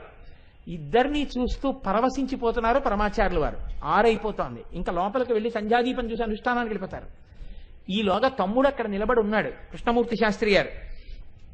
దేనికి అంటే ఎల్లాగో అలా కొంచెం కంచి పీఠం మేనేజర్ గారితో చెప్పించుకుని ఒక 20,000 రూపాయలు పీఠం తరపున బుచ్చుకుని కొడుక్కి ఉపనయనం చేద్దామని నిలబడి ఉంటే ఇంకా లేచి వెళ్ళిపోతున్నారు పరమాచార్య. సొంత తమ్ముడు అన్నయ్య అయినా మాట్లాడడం అంటే తేలిక కాదు. ఆయన వచ్చారు, మీతో ఏదో మాట్లాడతారన్నారు. ఏమి అన్నారు. గబగబా వెళ్ళి ఉపనయనం చేసుకుంటారట, కొడుకు ఉపనయనానికి శాస్త్ర ప్రకారం చేయడానికి 20,000 రూపాయలు అవుతుందట, పీఠం తరపున సహాయం చేయమని అడగడానికి వచ్చారు అన్నారు. అంటే పరమాచార్య స్వామి వారు ఇలా చూసి అన్నారు, కంచి పీఠం తరపున ధర్మోపనయనాలు చేస్తూ ఉంటాంగా ఉచితంగా, అందులో ఆ పిల్లవాడికి కూడా చేయండి అని వెళ్ళిపోయారు. అది పరమాచార్య. అటువంటి మహానుభావుడు మాయావరం శివరామకృష్ణ శాస్త్రి గారికి ఒకానొకప్పుడు జ్ఞాపక శక్తి పోయింది. భాగవతం అంతా సంస్కృత శ్లోకాలు చెప్పగలరు పుస్తకం లేకుండా. అటువంటి ఆయనకి మరుపు వచ్చింది, ఏమీ గుర్తుండేది కాదు. ఆయన ఏడుస్తూ పరమాచార్య స్వామి వారి దగ్గరికి వెళ్ళారు. వెడితే పరమాచార్య స్వామి వారు నువ్వేం బెంగ పెట్టుకోకని కూర్చోపెట్టి 7 రోజులు ఆయన భాగవతం చెప్పారు. ఆయనకి 7వ రోజు భాగవతం వినడం పూర్తయ్యేటప్పటికి ఆయనకి జ్ఞాపక శక్తి అంతా వచ్చేసింది. అది పరమాచార్య అంటే. నడిచే దేవుడండి. ఆ ఉపాసన చేసి అమ్మవారయ్యాడు మహానుభావుడైన. అటువంటి వారు ఆ రోజుల్లో భారతదేశమంతా వేదాంత శాస్త్రమునందు కీర్తి గణించినటువంటి వారు, మహామహోపాధ్యాయ బిరుదాంకితులు ఎస్ఆర్ కృష్ణమూర్తి శాస్త్రి గారు అనేటటువంటి ఆయనకి కూడా జ్ఞాపక శక్తి పోతే పరమాచార్య స్వామి వారు సంకల్ప మాత్రం చేత మళ్ళీ జ్ఞాపక శక్తిని ఇచ్చారు. అంతటి మహానుభావుడు పరమాచార్య స్వామి వారంటే. ఎంత నిస్సంగియో తెలుసా అండి. నాకు చదివినప్పుడల్లా కళ్ళ నీళ్లు వస్తాయి నిజంగా. 1929 సంవత్సరంలో ఆయన తిరువణ్ణామలైలో ఉన్నారు. అప్పటికి ఇంకా నవయవ్వనంలో ఉన్న పిల్లవాడు. సంచారంలో ఉన్నారు. ఉన్న ఒక్క విడిది, ఆ విడిదిలో కూర్చుని ఉన్నారు. బయట మేనేజర్ గారు కూర్చుని ఉన్నారు, విశ్వనాథయ్యర్ గారు కూర్చునుంటే ఎక్కడి నుంచో ఒక ఆడావిడ వచ్చారు. వచ్చి ఆవిడ ఏడుపు వినపడుతోంది పరమాచార్యుల వారికి. నేను ఒక్కసారి స్వామివారితో ఏకాంతంగా నా కష్టాలు చెప్పుకోవాలి అన్నారు. ఆయన ఏదో ఆలోచనలో ఉండి విశ్వనాథయ్యర్ అన్నారు, స్వామివారు ఒక్కరే లోపల కూర్చుని ఉన్నారు, ఖాళీగానే ఉన్నారు, వెళ్ళి చెప్పుకో అన్నారు. ఈ మాట వినపడింది స్వామివారికి. ఒక్కసారి ఓ విశ్వనాథయ్యర్ వారు మీరు వస్తారా ముందో అని అరిచారు. నువ్వు ఉండమ్మా ఏమిటి ఇలా అరిచారని చెప్పి ఆయన లోపలికి వెళ్ళారు. ఈయన ఎప్పుడూ లేనిది గభాలన పైకి లేచి ఒంటి మీద కప్పుకున్నటువంటి ఏకవస్త్రం గుండెల మించి జారి కింద పడిపోయింది. అలా నిలబడి నేను ఎలా కనపడుతున్నాను నీకో అని అడిగారు. అడిగితే మేనేజర్ గారు అన్నారు, చూసి ఆరోగ్యంగానే కనపడుతున్నారు అన్నారు. కాదు, ఎంత వయస్సులో కనపడుతున్నాను అని అడిగారు. నవయవ్వనంలో ఉన్నారు అన్నారు. కనపడుతున్నానా? నేను ఎక్కడికైనా వెడితే ఏమని పిలుస్తారో? కంచి పీఠాధిపతులు శంకరాచార్యుల వారు మహానుభావుడు చంద్రశేఖరేంద్ర సరస్వతి స్వామి వారు వచ్చారని చెప్తారు. నా పేరు చూడగానే, నన్ను చూడగానే శంకరాచార్యులు వారిని జ్ఞాపకం తెచ్చుకుంటారు. నేను తప్పు చేయకపోయినా యవ్వనంలో నేనుండగా ఒక్క ఆడది నా దగ్గరికొచ్చి ఒక్క ఆడపిల్ల మాత్రమే నాతో ఎన్నడూ మాట్లాడకూడదు. నా పేరు ముందున్న శంకరాచార్యుల వారి యొక్క పేరు గౌరవం నా వల్ల ఎన్నడూ మాయకూడదు. ఎప్పుడైనా ఒక ఆడది నాతో మాట్లాడవలసి వస్తే తల నిరిసిపోయిన వగ్గైనా అయి ఉండాలి. ఆడదైతే పక్కన మగవాడు భర్తో, అన్నో, తమ్ముడో ఎవరో ఒకరు ఉండాలి. ఒక్క ఆడదాన్ని మాత్రం కన్నుల్లోకి చూస్తూ నేను మాట్లాడిన ఇంకెప్పుడు పంపకని చెప్పారు. నేను నిజాయితీగా ఉండడం కాదయా, నన్ను చూడగానే ఏ శంకరాచార్యులు వారిని జ్ఞాపకం తెచ్చుకుంటున్నారో ఆయన మర్యాద నిలబడాలి. నేను అలా నడిచినందుకు, అలా బట్ట కట్టుకుని నడిచినందుకు. అలా నేను నడవలేనప్పుడు ఆయనకి నా వల్ల అగౌరవం వస్తుంది. ఇంకెప్పుడు పంపకలాగా ఈనాడు చెప్తున్నాను, నాకు 60వ సంవత్సరం పూర్తయ్యే వరకు పంపకని చెప్పారు. అది పరమాచార్య అంటే. అంతటి నిష్ఠ. చాలా చిన్న వయస్సులో సన్యసించిన కారణం చేత సత్యదండం పట్టుకోవడం మరిచిపోతూ ఉండేవారు. మరిచిపోయి సత్యదండం ఎక్కడో పెట్టి గబుక్కుని వెళ్ళిపోతూ ఉండేవారు. ఆ పీఠాన్ని నమ్ముకున్న ఒక వృద్ధుడు అన్నాడు, మీరు నన్ను క్షమించగలిగితే, మీరు పూర్ణజ్ఞాని అయిన తర్వాత మీ కాళ్ళ మీద పడి నేను క్షమార్పణ చెప్పుకుంటాను. పీఠ గౌరవం మీరు పట్టుకునే సత్యదండంలో ఉంది. మీరు సన్యాసి, చేతిలో సత్యదండం పట్టుకుని నడవాలి. గృహస్థుకు యజ్ఞోపవీతం ఎటువంటిదో మీకు సత్యదండం అటువంటిది. మీరు దండం విడిచిపెట్టి నడుస్తున్నారు చేతులూపుకుంటూ. అలా వెళ్ళకూడదు, మీరు సత్యదండం పట్టుకుని నడవండి. నేను ఇలా మీకు చెప్పినందుకు నేను క్షమార్పణ కోరుకుంటాను ఒకనాడు అన్నారు. ఆయన 2 రోజులు పోయిన తర్వాత, పిల్లవాడండి పరమాచార్యుల వారు, 15 ఏళ్ళు. పరమాచార్యుల వారి జీవితం చదివితే కళ్ళమ్మ నీళ్లు వస్తాయి. అఖిలాండేశ్వరి తాటంకాలకి పునఃప్రతిష్టకి ఆయన గుళ్ళో కూర్చుంటే 8 గంటలకి అందరూ బయట బాలభోగం ప్రసాదాలు తింటున్నారు. అమ్మ పెట్టిన సద్దెన్నం గుర్తొచ్చింది ఆయనకి. ఆకలితో కడుపు నకనకలాడిపోతున్నా, ఇవాళ నా ధర్మం సన్యాస ధర్మం అని గుక్కెడు గంగ నోట్లో పోసుకోలేదు ఆయన. ఆ వయస్సులో వచ్చింది ఆయనకి ఆ శక్తి. తనంత తాను విధించుకున్నటువంటి ధర్మశాసనం, ధర్మాకృతి అయి బతికారు మహానుభావుడు. అలా వెళ్ళిపోయారు. కాబట్టి చూడండి, ఆయన ఎంతటి ధర్మాన్ని పాటించేవారంటే, ఆ రాత్రి ఆయన చెప్పిన ఆయన లోపలికి వెళ్ళేటప్పటికీ సత్యదండాన్ని ఒక షాటీతో కట్టుకు పడుకుని ఉన్నారు నడువుకి. ఆయన చూసి మర్నాడు అడిగారు, సత్యదండాన్ని నడువు కట్టుకు పడుకున్నారు కదా, నిద్ర ఎలా పడుతుందని అడిగారు. గృహస్థు యజ్ఞోపవీతం తీసి పడుకోడుగా, యజ్ఞోపవీతంతోనేగా పడుకుంటాడు. సన్యాసి దండాన్ని విడిచిపెట్టకూడదన్నారుగా. రాత్రి పట్టుకుని ఎలా నిద్రపోవాలో తెలియలేదు, అందుకని నడువుకేసి కట్టుకు పడుకున్నానన్నారు. అది ఆయన ధర్మావలంబనం. చంద్రమౌళీశ్వరుడికి తేనె అభిషేకం చేసి చూసిన వాళ్ళు మంచి యవ్వనంలో ఉన్నాడు, మంచి పిల్లాడు అంటారేమోనని తొందరగా వృద్ధాప్యంలో కనపడాలని జుట్టు నెరిసిపోవడం కోసమని ఆ తేనె తలకి రాసేసుకుని చాలా యవ్వనంలోనే జుట్టు నెరిసిపోయేటట్టుగా చేసేసుకున్నారు ఆయన. ఏమి మహానుభావుడండి ఆయన. ఆయనకి 75వ ఏడు దాటిపోతుండగా మత సంబంధమైన విషయాలు తప్ప ఇతర విషయాలన్నిటి మీద కార్డుబోర్డు అంటించేసి పేపర్ లోపలికి వెళ్ళేది. ఆయన 75వ ఏట షేవింగ్ సెట్కి సంబంధించిన అడ్వర్టైజ్మెంట్ చూశారు, రేజర్ అడ్వర్టైజ్మెంట్. అట్ట పెట్టడం మర్చిపోయారు దాని మీద. అది చూసి ఆయన అడిగారు, ఇదేమిటి ఇది ఇలా ఉంది అని అడిగారు. నేను చదవవలసింది కాదు కదా, కానిదైతే అట్ట అంటించేస్తారుగా, ఇది ఎందుకు ఉంచారని, ఇదేమిటి ఎందుకు ఉంచారని అడిగారు. నాకేం అర్థం కావట్లేదు, ఇది ఏమిటి అంటారని అడిగారు. అంటే అప్పుడు పీఠం మేనేజర్ గారు వచ్చి నాలుగు ఖర్చుకుని, క్షమించండి దాన్ని రేజర్ అంటారు అన్నారు. ఏం చేస్తారు దాంతో అని అడిగారు ఆయన. మగవాళ్ళు గడ్డం చేసుకుంటారు అన్నారు. అయితే పక్కన ఆడపిల్ల బొమ్మ వేశారు ఎందుకు అని అడిగారు ఆయన. అంటే ఈ రోజుల్లో అదో తమాషా అయిపోయిందండి, అవసరం ఉన్నా లేకపోయినా ఆడదాని బొమ్మలేసి వ్యాపార ప్రకటనలు చేస్తూ ఉంటారు అన్నారు. అని ఒక వ్యాపారవేత్త చెప్పాడు ఆయనతో. పరమాచార్య ఇలా తిరిగి అన్నారు, నా భక్తుడని పేరు చెప్పుకుని నీ వ్యాపారాన్ని వృద్ధి చేసుకున్నట్టు అన్నారు. ఎక్కడికి చురక పెట్టారో చూడండి. భక్తి ఆత్మోద్ధరణకి పనికి రావాలి కానీ వ్యక్తిగత ప్రయోజనానికి పనికి రాకూడదు. ఎంత పెద్ద మాటలండి, ఎంతటి మహానుభావుడండి. తోటకూర పప్పు పెట్టాడండి వంటవాడు. ఒకసారి తోటకూర కూటు పెడితే తిని బాగుందయ్యా ఇది అన్నారు. 2వ రోజు వేశాడు, తిన్నారు. 3వ రోజు వేశాడు, తిన్నారు. రోజు పప్పు వేయడానికి తోటకూర ఎక్కడది అని అడిగారు. మన పీఠంలో మీ భక్తులకి చెప్పి తెప్పిస్తున్నాను అన్నాడు. ఆహా. మరునాడు భోజనం తెస్తున్నారు. ఇవాళ చెయ్యట్లేదని గోశాలలోకి వెళ్ళి ఇంత గోమయం తీసుకుని ఉసిరికాయ ఇంత గోమయాన్ని నాలుక మీద రాసి లోపలికి వెళ్ళిపోయారు. 3 రోజులు అయిపోయింది, భోజనం చేయలేదు. పీఠం మేనేజర్ గారు ఆస్థాన పండితులతో కలిసి వచ్చి అడిగారు, ఎందుకు తింటలేదని అడిగారు. నేను ఎక్కడికైనా వెడితే శంకరాచార్యులు వారి పేరు చెప్పి జగద్గురు శంకరాచార్య కంచికామకోటి పీఠాధిపతి చంద్రశేఖర సరస్వతీ స్వామి వారు వచ్చారంటారు. వెళ్ళిన చోటల్లా ఆయనకి ఇష్టమని తోటకూర పప్పు వేస్తారు. ఇంద్రియ నిగ్రహం గురించి చెప్పవలసిన వాణ్ణి, అన్నీ పరిత్యజించేవాణ్ణి, కాషాయం కట్టుకున్న వాణ్ణి తోటకూర పప్పుకి లొంగిపోయాను నాలుకతో. బాగుందన్నాను. ఆ వంటవాడి తప్పు కాదు, లొంగాను. అలా అన్న నాలుకని మనస్సుని గోమయంతో శుద్ధి చేస్తున్నాను 3 రోజుల నుంచి, అందుకునేమీ ముట్టలేదన్నారు. అది పరమాచార్య అంటే, దాచుకోలేదు. అంతటి మహాపురుషుడై మహానుభావుడు చిట్ట చివర సనాతన ధర్మం కోసమే పరిఢవిల్లి ఇలా కూర్చుంటే అడుగు తీసి అడుగు వేస్తే ధర్మమే.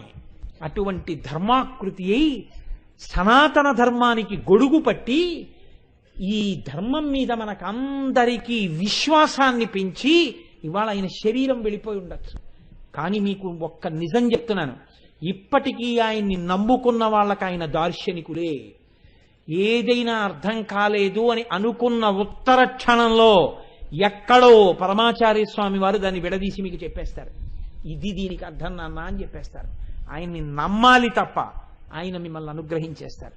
ఒకవేళ మీ జీవితంలో ఏదైనా పెద్ద పొరపాటు చెయ్యబోతుంటే నువ్వు ఇది చెయ్యవద్దు అని కూడా ఆయన ఎవరికో చెప్పిన ఘట్టంతో మిమ్మల్ని దిద్దుతారు. దిద్ది మీద తప్పు చెయ్యకుండా చేస్తారు. అటువంటి మహాపురుష జననం ఎక్కడ జరుగుతుంది? ఒక వ్యక్తి గొప్పతనం ఆ శరీరంతో వెళ్ళిపోతుంది. శరీరం వెళ్ళిపోయినా ఉండిపోయే గొప్పతనం ఎక్కడది? మహాపురుష జననము చేత. అటువంటి మహాపురుషుడు అమ్మవారి ముక్కు దర్శనం చేత పుడతాడు. ఆశ్చర్యం ఏమంటే ఏకకాలంలో దక్షిణ భారతదేశంలో కంచికి పీఠాధిపత్యాన్ని చంద్రశేఖరేంద్ర సరస్వతి స్వామి వారు వహిస్తే శృంగగిరి పీఠానికి చంద్రశేఖరేంద్ర భారతీ స్వామి వారు అనుగ్రహించారు. ఆయన 11 మంది పిల్లలు లక్ష్మణాంబ గారికి 11 మంది పిల్లలు పుట్టి చచ్చిపోయారు. ఆవిడికి 12వ పిల్లాడు. ఈ పిల్లాడిని సన్యాసం తీసుకుని శృంగేరికి పీఠాధిపత్యం ఇస్తామన్నారు.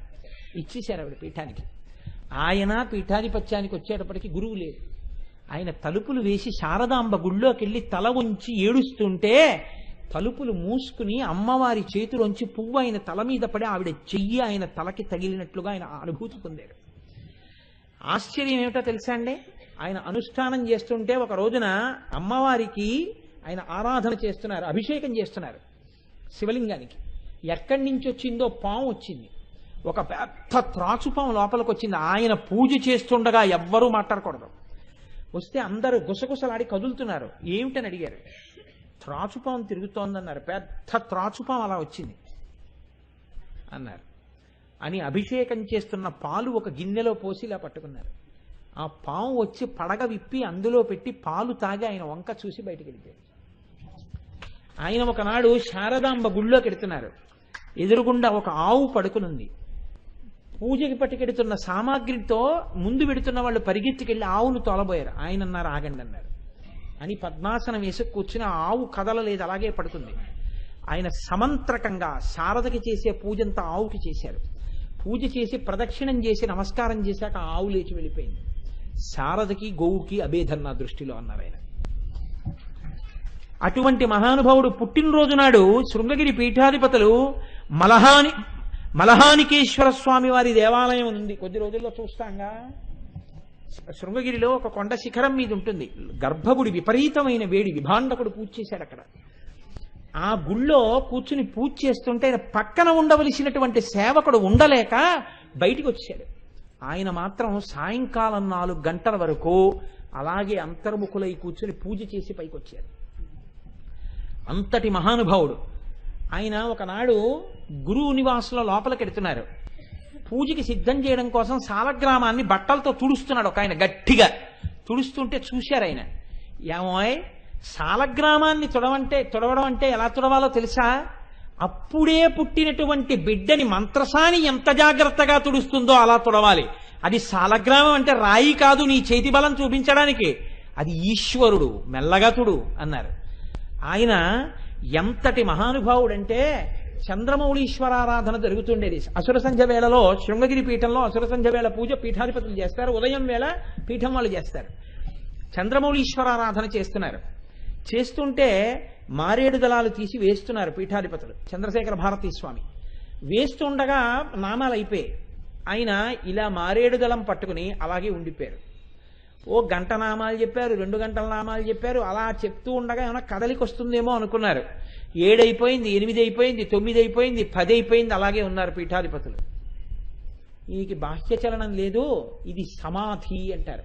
అంటే పూరకము రేచకము ఆగిపోతాయి. లోపలికి బయటికి వెళ్ళిన ఊపిరి ఇక్కడ నిలబడిపోతుంది.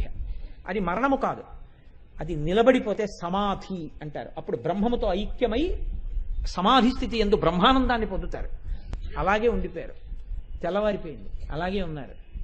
ఆఖరికి ఏం చేశారంటే ఇంకా ఆయన అస్తమానం అంతర్ముఖుడు అయిపోతుంటే అర్థం చేసుకోలేని పిచ్చలోకం ఆయన్ని పిచ్చాడండి అని ఆయన అస్తమానం అంతర్ముఖుడు అయిపోతున్నారని ఆయన్ని గదిలో పెట్టి తాళం వేసేశారు.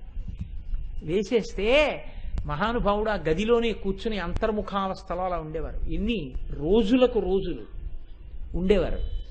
ఉండిపోతే ఆయనకి స్నానం చేయించాలి కదా పీఠాధిపతి. అందుకని సేవకులు వెళ్ళి లోపలికి బిందెతో పట్టుకెళ్ళి నీళ్లు పోసేస్తూ ఉండేవారు ఆయన నుంచి. ఆయన ఏమీ అనేవారు కాదు, అలాగే ఉండేవారు. అయిపోయింది స్నానం అని ఒళ్ళు తుడిచి వెళ్ళిపోయారు, అలాగే ఉండేవారు. ఒకానొకప్పుడు నేను మీకు పరమ సత్యాలు చెప్తున్నాను ఇవాళ, నేను ఏ అబద్ధం చెప్పట్లేదు. ఆయన వ్యక్తిగత సహాయకుడు ఒకడు గది బయట పడుకున్నాడు, లోపల ఆయన పడుకున్నాడు. ఒక రాత్రి వేళ గంధర్వగానం వినపడింది. అతనికి తెలివి వచ్చింది. ఏమిట్రా లోపల గానం వినపడుతోంది, ఎప్పుడు ఇలా కూర్చుని ఉంటారు కదా అనుకున్నారు. అనుకుని మెల్లిగా తలుపు తీసి చూశారు. ఆయన నటరాజ స్థాయిలో నటరాజులా నిలబడి ఉన్నారు. విచిత్రం ఏమిటంటే గదిలో దీపం కూడా లేదు, లోపల గాఢాంధకారం.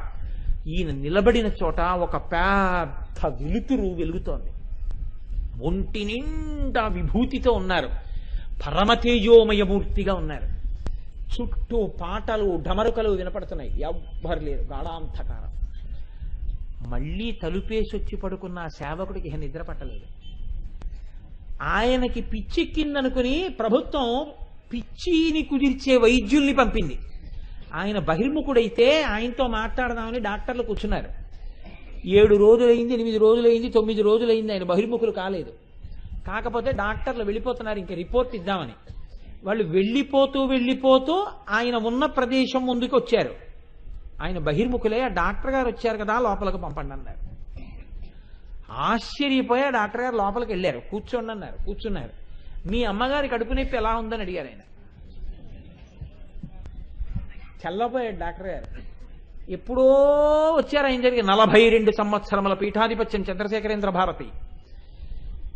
మీరు వచ్చినప్పుడు విభూతి ఇచ్చాను కదా, తగ్గిందా అని అడిగారు. వెంటనే తగ్గిపోయింది, నా వైద్యానికి తగ్గలేదు అన్నారు. అర్థమైందా అన్నారు. అర్థమైందా అని ఆయన అన్నారు. ఒకసారి నీకు ఒక వ్యక్తి అర్థం కాకపోతే నీకు ఇంకొక వ్యక్తి అర్థం కాలేదు కాబట్టి ఆ వ్యక్తిని పిచ్చివాడనొచ్చా అని అడిగారు. అలా ఎందుకు అనొచ్చో అనకూడదు అన్నారు. అంగీకరించావు కదా, నీకు అర్థం కానంత అవతల వ్యక్తి యొక్క స్థితి నీకు అర్థం కానంత మాత్రాన అవతల వ్యక్తి పిచ్చివాడని ఎలా అనుకుంటున్నావు? నీకు అర్థం కాదా బ్రాహ్మీ స్థితి, అందుకని ఆయన పిచ్చివాడు అనుకుంటున్నావు అని చెప్పారు ఆయన. ఎంతటి మహాపురుషుడంటే ఆయన రామేశ్వరం వెడితే ఆయనకి 104, 105 మధ్య జ్వరం. ఒళ్ళు ఊగిపోతోంది. ఊగిపోతుంటే తెల్లవారకట్ట లేచి చన్నీటి స్నానానికి వెళ్ళిపోతున్నారు ఆయన. పక్కన ఉన్న సేవకుడు అన్నాడు, 104, 105 జ్వరంతో తలస్నానం చేస్తారా, మంత్రస్నానం చేయండి వాటికి అన్నాడు. ఆయన అన్నారు, ఎందుకు మంత్రస్నానం అని అడిగారు. మీ ఒంట్లో బాగులేదన్నాడు. నేను అది కాదుగా, నేను అన్నీ విడిచిపెట్టిన వాణ్ణి, దీన్ని రక్షించుకోవడానికి శృంగగిరి పీఠాధిపతినై స్నానం మాననా, ఇది పడిపోతే మాత్రం బాధ ఏమిటి అని వెళ్ళి 105 జ్వరంతో తలస్నానం చేసి పీఠార్చన చేశారు ఆయన. వాళ్ళు మహాపురుషులండి. ఉత్తర పీఠాధిపతిని ఎంచేసి ఏర్పాట్లు చేశాక మహళయ అమావాస్య నాడు సన్యాసి ఇచ్ఛతో శరీరాన్ని వదలచ్చు అని నిర్ణయం. మహళయ అమావాస్య నాడు రాత్రల్లా నిద్రపోకుండా కాలభైరవుడి గుడి దగ్గరికి వెళ్ళి పాటలు పాడి, శృంగగిరిలో కాలభైరవుడి గుడి అంటే ఏమిటో మీరు చూడాలి. అక్కడే ఆయన గురువు గారు ఆయన్ని పీఠాధిపతిని కమ్మని అడిగారు. ఆ కాలభైరవుడి గుడి ముందు పాటలు పాడి రాత్రంతా గురువు గారి అధిష్టానానికి ప్రదక్షిణలు చేస్తూనే ఉన్నారు. చిన్న పిల్లవాడిగా ఉండగా సన్యాసించేశారండి. సన్యాసించేస్తే కన్న తండ్రికి ఆయన నమస్కారం పెట్టేవారు. ఈయన సన్యాసం తీసుకోగానే తండ్రి గారు వచ్చి ఆయనకి సాష్టాంగ నమస్కారం చేస్తుంటే, తండ్రి నమస్కారం చేస్తుంటే దాన్ని పుచ్చుకోవడానికి ఇబ్బంది పడి ఆయన గభాల పీఠం నుంచి లేచి వెళ్ళి తన గురువు గారికి నమస్కారం చేస్తూ నిలబడేవారు. అంటే ఆ నమస్కారం తన గురువు గారికి చెందుతోందని. అంతటి ధర్మమూర్తి. మహళయ అమావాస్య నాడు తెల్లవారకట్ట లేచి స్నానానికి వెడుతున్నారు. పైన వర్షం పడుతోంది. పక్కన ఉన్న సేవకుడు అన్నాడు, ఇంత తెల్లవారుజామున అనారోగ్యంతో స్నానం ఎందుకు, పోని చెయ్యాలంటే వేడి నీరు పెట్టాను, వేడి నీటితో చేయండి అన్నాడు. కుదరదు, ఇవాళ మహళయ అమావాస్య, నైమిత్తిక తిథి, చెయ్యవలసిందే పద అన్నారు. తుంగ ఇటువైపు మనం చేస్తాం, తుంగకి అటువైపు పీఠాధిపతులు స్నానం చేస్తారు. ఆయన రేవుకి వెళ్ళారు. దిగుతుంటే ఇతను చూస్తున్నాడు జాగ్రత్తగా. ఒక్కసారి ములిగారు, పైకి లేచారు. స్నానం చేసి బయటకు వచ్చి ప్రాణాయామం చేస్తున్నారు. వచ్చేశారు కదా అని చెప్పి ఆయన విడిచిన బట్ట తీసి పిడుస్తున్నాడు, ఆయన పొడి బట్ట కట్టుకుంటున్నారని. మళ్ళీ ధబ్ అని చప్పుడు వచ్చింది. ఇతను చూసేటప్పటికీ వరవడితో వెళ్ళిపోతున్నటువంటి తుంగ నీటి మీద పద్మాసనం వేసుకుని కూర్చుని వెళ్ళిపోతున్నారు. ఆయన పెద్ద కేకలేశాడు. తుంగకి అవతల ఒడ్డున ఉన్న వ్యక్తులు చూసి ఈదుకుంటూ వెళ్ళి ఆయన పట్టుకుని తీసుకొచ్చి పడుకోబెట్టారు. ఇది విని ఇప్పుడున్న భారతీ తీర్థుల శిష్యులు, ఆయన యొక్క శిష్యులు గబగబా నది దాటి యువతలకి వచ్చి ఒక్కసారి అధికారం ఉన్న వారితో పొట్ట నొక్కించారు. పిస్సరంత నీరు లోపలికి వెళ్ళలేదు. వెళ్ళిపోతున్నప్పుడు కూడా చిన్ముద్ర ఇలా పట్టి వెళ్ళిపోయారు. వెళ్ళిపోయే ముందు రోజు రాత్రి గ్రంథాలయ అధికారుల్ని పిలిచి ఈ పుస్తకాలు మళ్లీ దొరకవు, చాలా జాగ్రత్తగా దాచండి పుస్తకాలు కూడా ఇచ్చేశారు. మహాపురుషులై శరీరాన్ని కూడా తృణప్రాయంగా వదిలేశారు, ఈశ్వరానుసంధానం చేసేసుకున్నారు. అటువంటి మహాపురుషులు సనాతన ధర్మము యొక్క వైభవాన్ని ప్రకాశింపచేశారు. ప్రకాశింపచేసి సనాతన ధర్మంలో ఆత్మ అంటే ఏమిటో, ఆ ఆత్మ ఈశ్వరుడంటే ఏమిటో వాళ్ళు నిరూపణం చేసి చూపించారు. వాళ్ళు ఎన్నడూ శరీరం కోసం పాకులాడలేదు. వాళ్ళు పాకులాడింది ఈ జాతికి సనాతన ధర్మము యొక్క వైభవమును అందించడానికే వాళ్ళ ప్రయత్నం అంతా చేశారు. ఆ ప్రయత్నం చేసినటువంటి మహాపురుషుల యొక్క జననము దేని వలన కలిగింది? నీవు కూడా యోగ స్థితిలో అమ్మవారి ముక్కులోంచి బయటికి వస్తున్న ముత్యాన్ని చూడగలిగితే నీ వంశమునందు మళ్ళీ అటువంటి మహాపురుష జననం కలుగుతుంది. ఇప్పుడు వెనక్కెడుతున్నాను. నవచంపక పుష్పాభనాసాదండ విరాజిత. సంపంగి పువ్వుతో ఎందుకు పోల్చారు అంటే, సంపంగి పువ్వు ఒక్కదాని మీదే తుమ్మెద వాలదు. తుమ్మెద వాలదు అంటే, తుమ్మెదని సంస్కృతంలో షట్పదం అంటారు. షట్పదం అంటే 6 కాళ్ళున్నది. ఏ 6 కాళ్ళున్నదంటే, పంచ జ్ఞానేంద్రియములు మనస్సు ఈ 6 మనం అన్ని సుఖాలు అనుభవించి సంసారమునందు మగ్నులమై ఈ పువ్వు మించి ఆ పువ్వు, ఆ పువ్వు మించి ఈ పువ్వు వాలుతూ తేనె తాగి బతుకుతుంటాం. షట్పదములు తన మీద వాలని పువ్వు సంపంగి పువ్వు. అంటే పంచేంద్రియములు మనసు బహిర్ముఖం కాకుండా పంచేంద్రియములు మనసు అంతర్ముఖమై భగవంతుని యొక్క పాదముల యందు ఉండేటటువంటి మందార మకరంద పానములు చేసి మత్తెక్కి ఉండేటటువంటి హృదయము కలిగినటువంటి మహాపురుషుడై, ముక్త పురుషుడై, జ్ఞానబోధ చేయగలిగినటువంటి అధికారము కలిగినటువంటి ఒక గొప్ప గురువు లోకంలో పుట్టాలంటే అమ్మవారి యొక్క ముక్కు దర్శనము తప్ప వేరొక మార్గము లేదు. ఇది చెప్పడానికి నవచంపక పుష్పాభనాసాదండ విరాజిత. అందుకని నవచంపకంతో పోలిక వేసి అమ్మవారి ముక్కుని మనకి దర్శనం చేయించారు వసిన్యాది దేవతలు. వ్యాస భగవానుడు దర్శనం చేయించాడు. అందుకే మా డాక్టర్ గారు రమణారావు గారు కలిపి ఆ లలితా సహస్రనామ స్తోత్రాన్ని రేపు మీకు అందించబోయే పుస్తకంలో అట్ట తిప్పగానే మహానుభావుడైనటువంటి వ్యాసుల వారిని కూడా ఇచ్చారు, కళ్ళకద్దుకుని నమస్కరించుకోవడానికి వీలుగా. ఎంత గొప్పగా తయారు చేశారో పుస్తకం. వాళ్ళిద్దరూ తపస్సే చేశారు నిజంగా. ఇవాళ నేను ఆ పుస్తకం చూసి మురిసిపోయాను. ఆ పుస్తకం చేత పట్టుకుంటే ఇంకా తప్పు చదవడం ఉండదు. లలితా సహస్రం అంత గొప్పగా తీర్చిదిద్దారు దాన్ని. కొద్ది రోజుల్లో మంచి తిథి చూసి మీకు ఆ పుస్తకాన్ని అందజేసే ప్రయత్నం చేసి ఆ పుస్తకం ఆధారంగా లలితా సహస్రం చదవడం నేర్పుతాను ఏదో ఒక రోజు ఉదయం. మీకు రాదని కాదు నా ఆర్తి. కనుక అందుకని శంకరులు అంటారు, వెదురుదండంతో పోలుస్తారు. వసిన్యాది దేవతలు నవచంపకంతో పోలుస్తారు. సనాతన ధర్మమునందు అలా మహాపురుష జననం జరుగుతూ మనకి బోధ చేసి ఎప్పుడూ మనం సనాతన ధర్మాన్ని, వేదాన్ని ప్రమాణములుగా అంగీకరించి బతకగలిగినటువంటి స్థైర్యము ప్రోధి చెయ్యగలిగినటువంటి మహాపురుష జననమునకు ఆలంబరమైనటువంటి ఆ తల్లి ముక్కు దర్శనము చేత మనందరికీ కూడా అటువంటి వైభవము చిక్కి అంత భక్తి తత్పరులతో సనాతన ధర్మము పరిఢవిల్లుగాక. అంతటి భక్తి తత్పరులై యశోవిరాజితులైన బిడ్డలు అందరికీ జన్మించదరుగాక అని ఆ తల్లి అనుగ్రహించాలి అని ఆ జగదంబ పాదములు పట్టి ప్రార్థన చేస్తూ, ఇవాళ నా ప్రార్థన ఏమిటి అంటే, ఇది మనందరినీ ఉద్ధరించే నామం. దయచేసి ఏ కారణం చేత కూడా విడిచిపెట్టుకోకుండా సాధ్యమైనంత వరకు అందరూ ఇటువైపు నుంచి వెళ్ళండి, అప్రదక్షిణంగా వెళ్ళకండి. ఎందుకంటే ఇవాళ ఒక గురుస్వరూపాన్ని చూసి అమ్మవారి గుడి వైపుకు వెళ్ళండి. అక్కడ కృష్ణ భగవానుడు ఉన్నాడు. ఇద్దరికీ ముత్యంతో సంబంధం ఉంది ముక్కుకి. ఇలా వెళ్ళి కృష్ణ భగవానుణ్ణి చూసి అలా వెళ్ళి అమ్మవారిని చూసి చక్కగా ప్రసాదం తీసుకుని వెళ్ళండి. అంత గొప్ప నామం. ఇవాళ అమ్మవారు మనందరినీ ఆ నామం చేత తరింపచేసింది. రేపు వినేటటువంటి నామాలు అసామాన్యమైన నామాలు, ఆడవారి ఐదోతనాన్ని నిలబెట్టేసేటటువంటి నామాలు. వాటిని అమ్మ నా నాలుక యందు నర్తించి చెప్పించి నన్ను ధన్యుడను చేయుగాక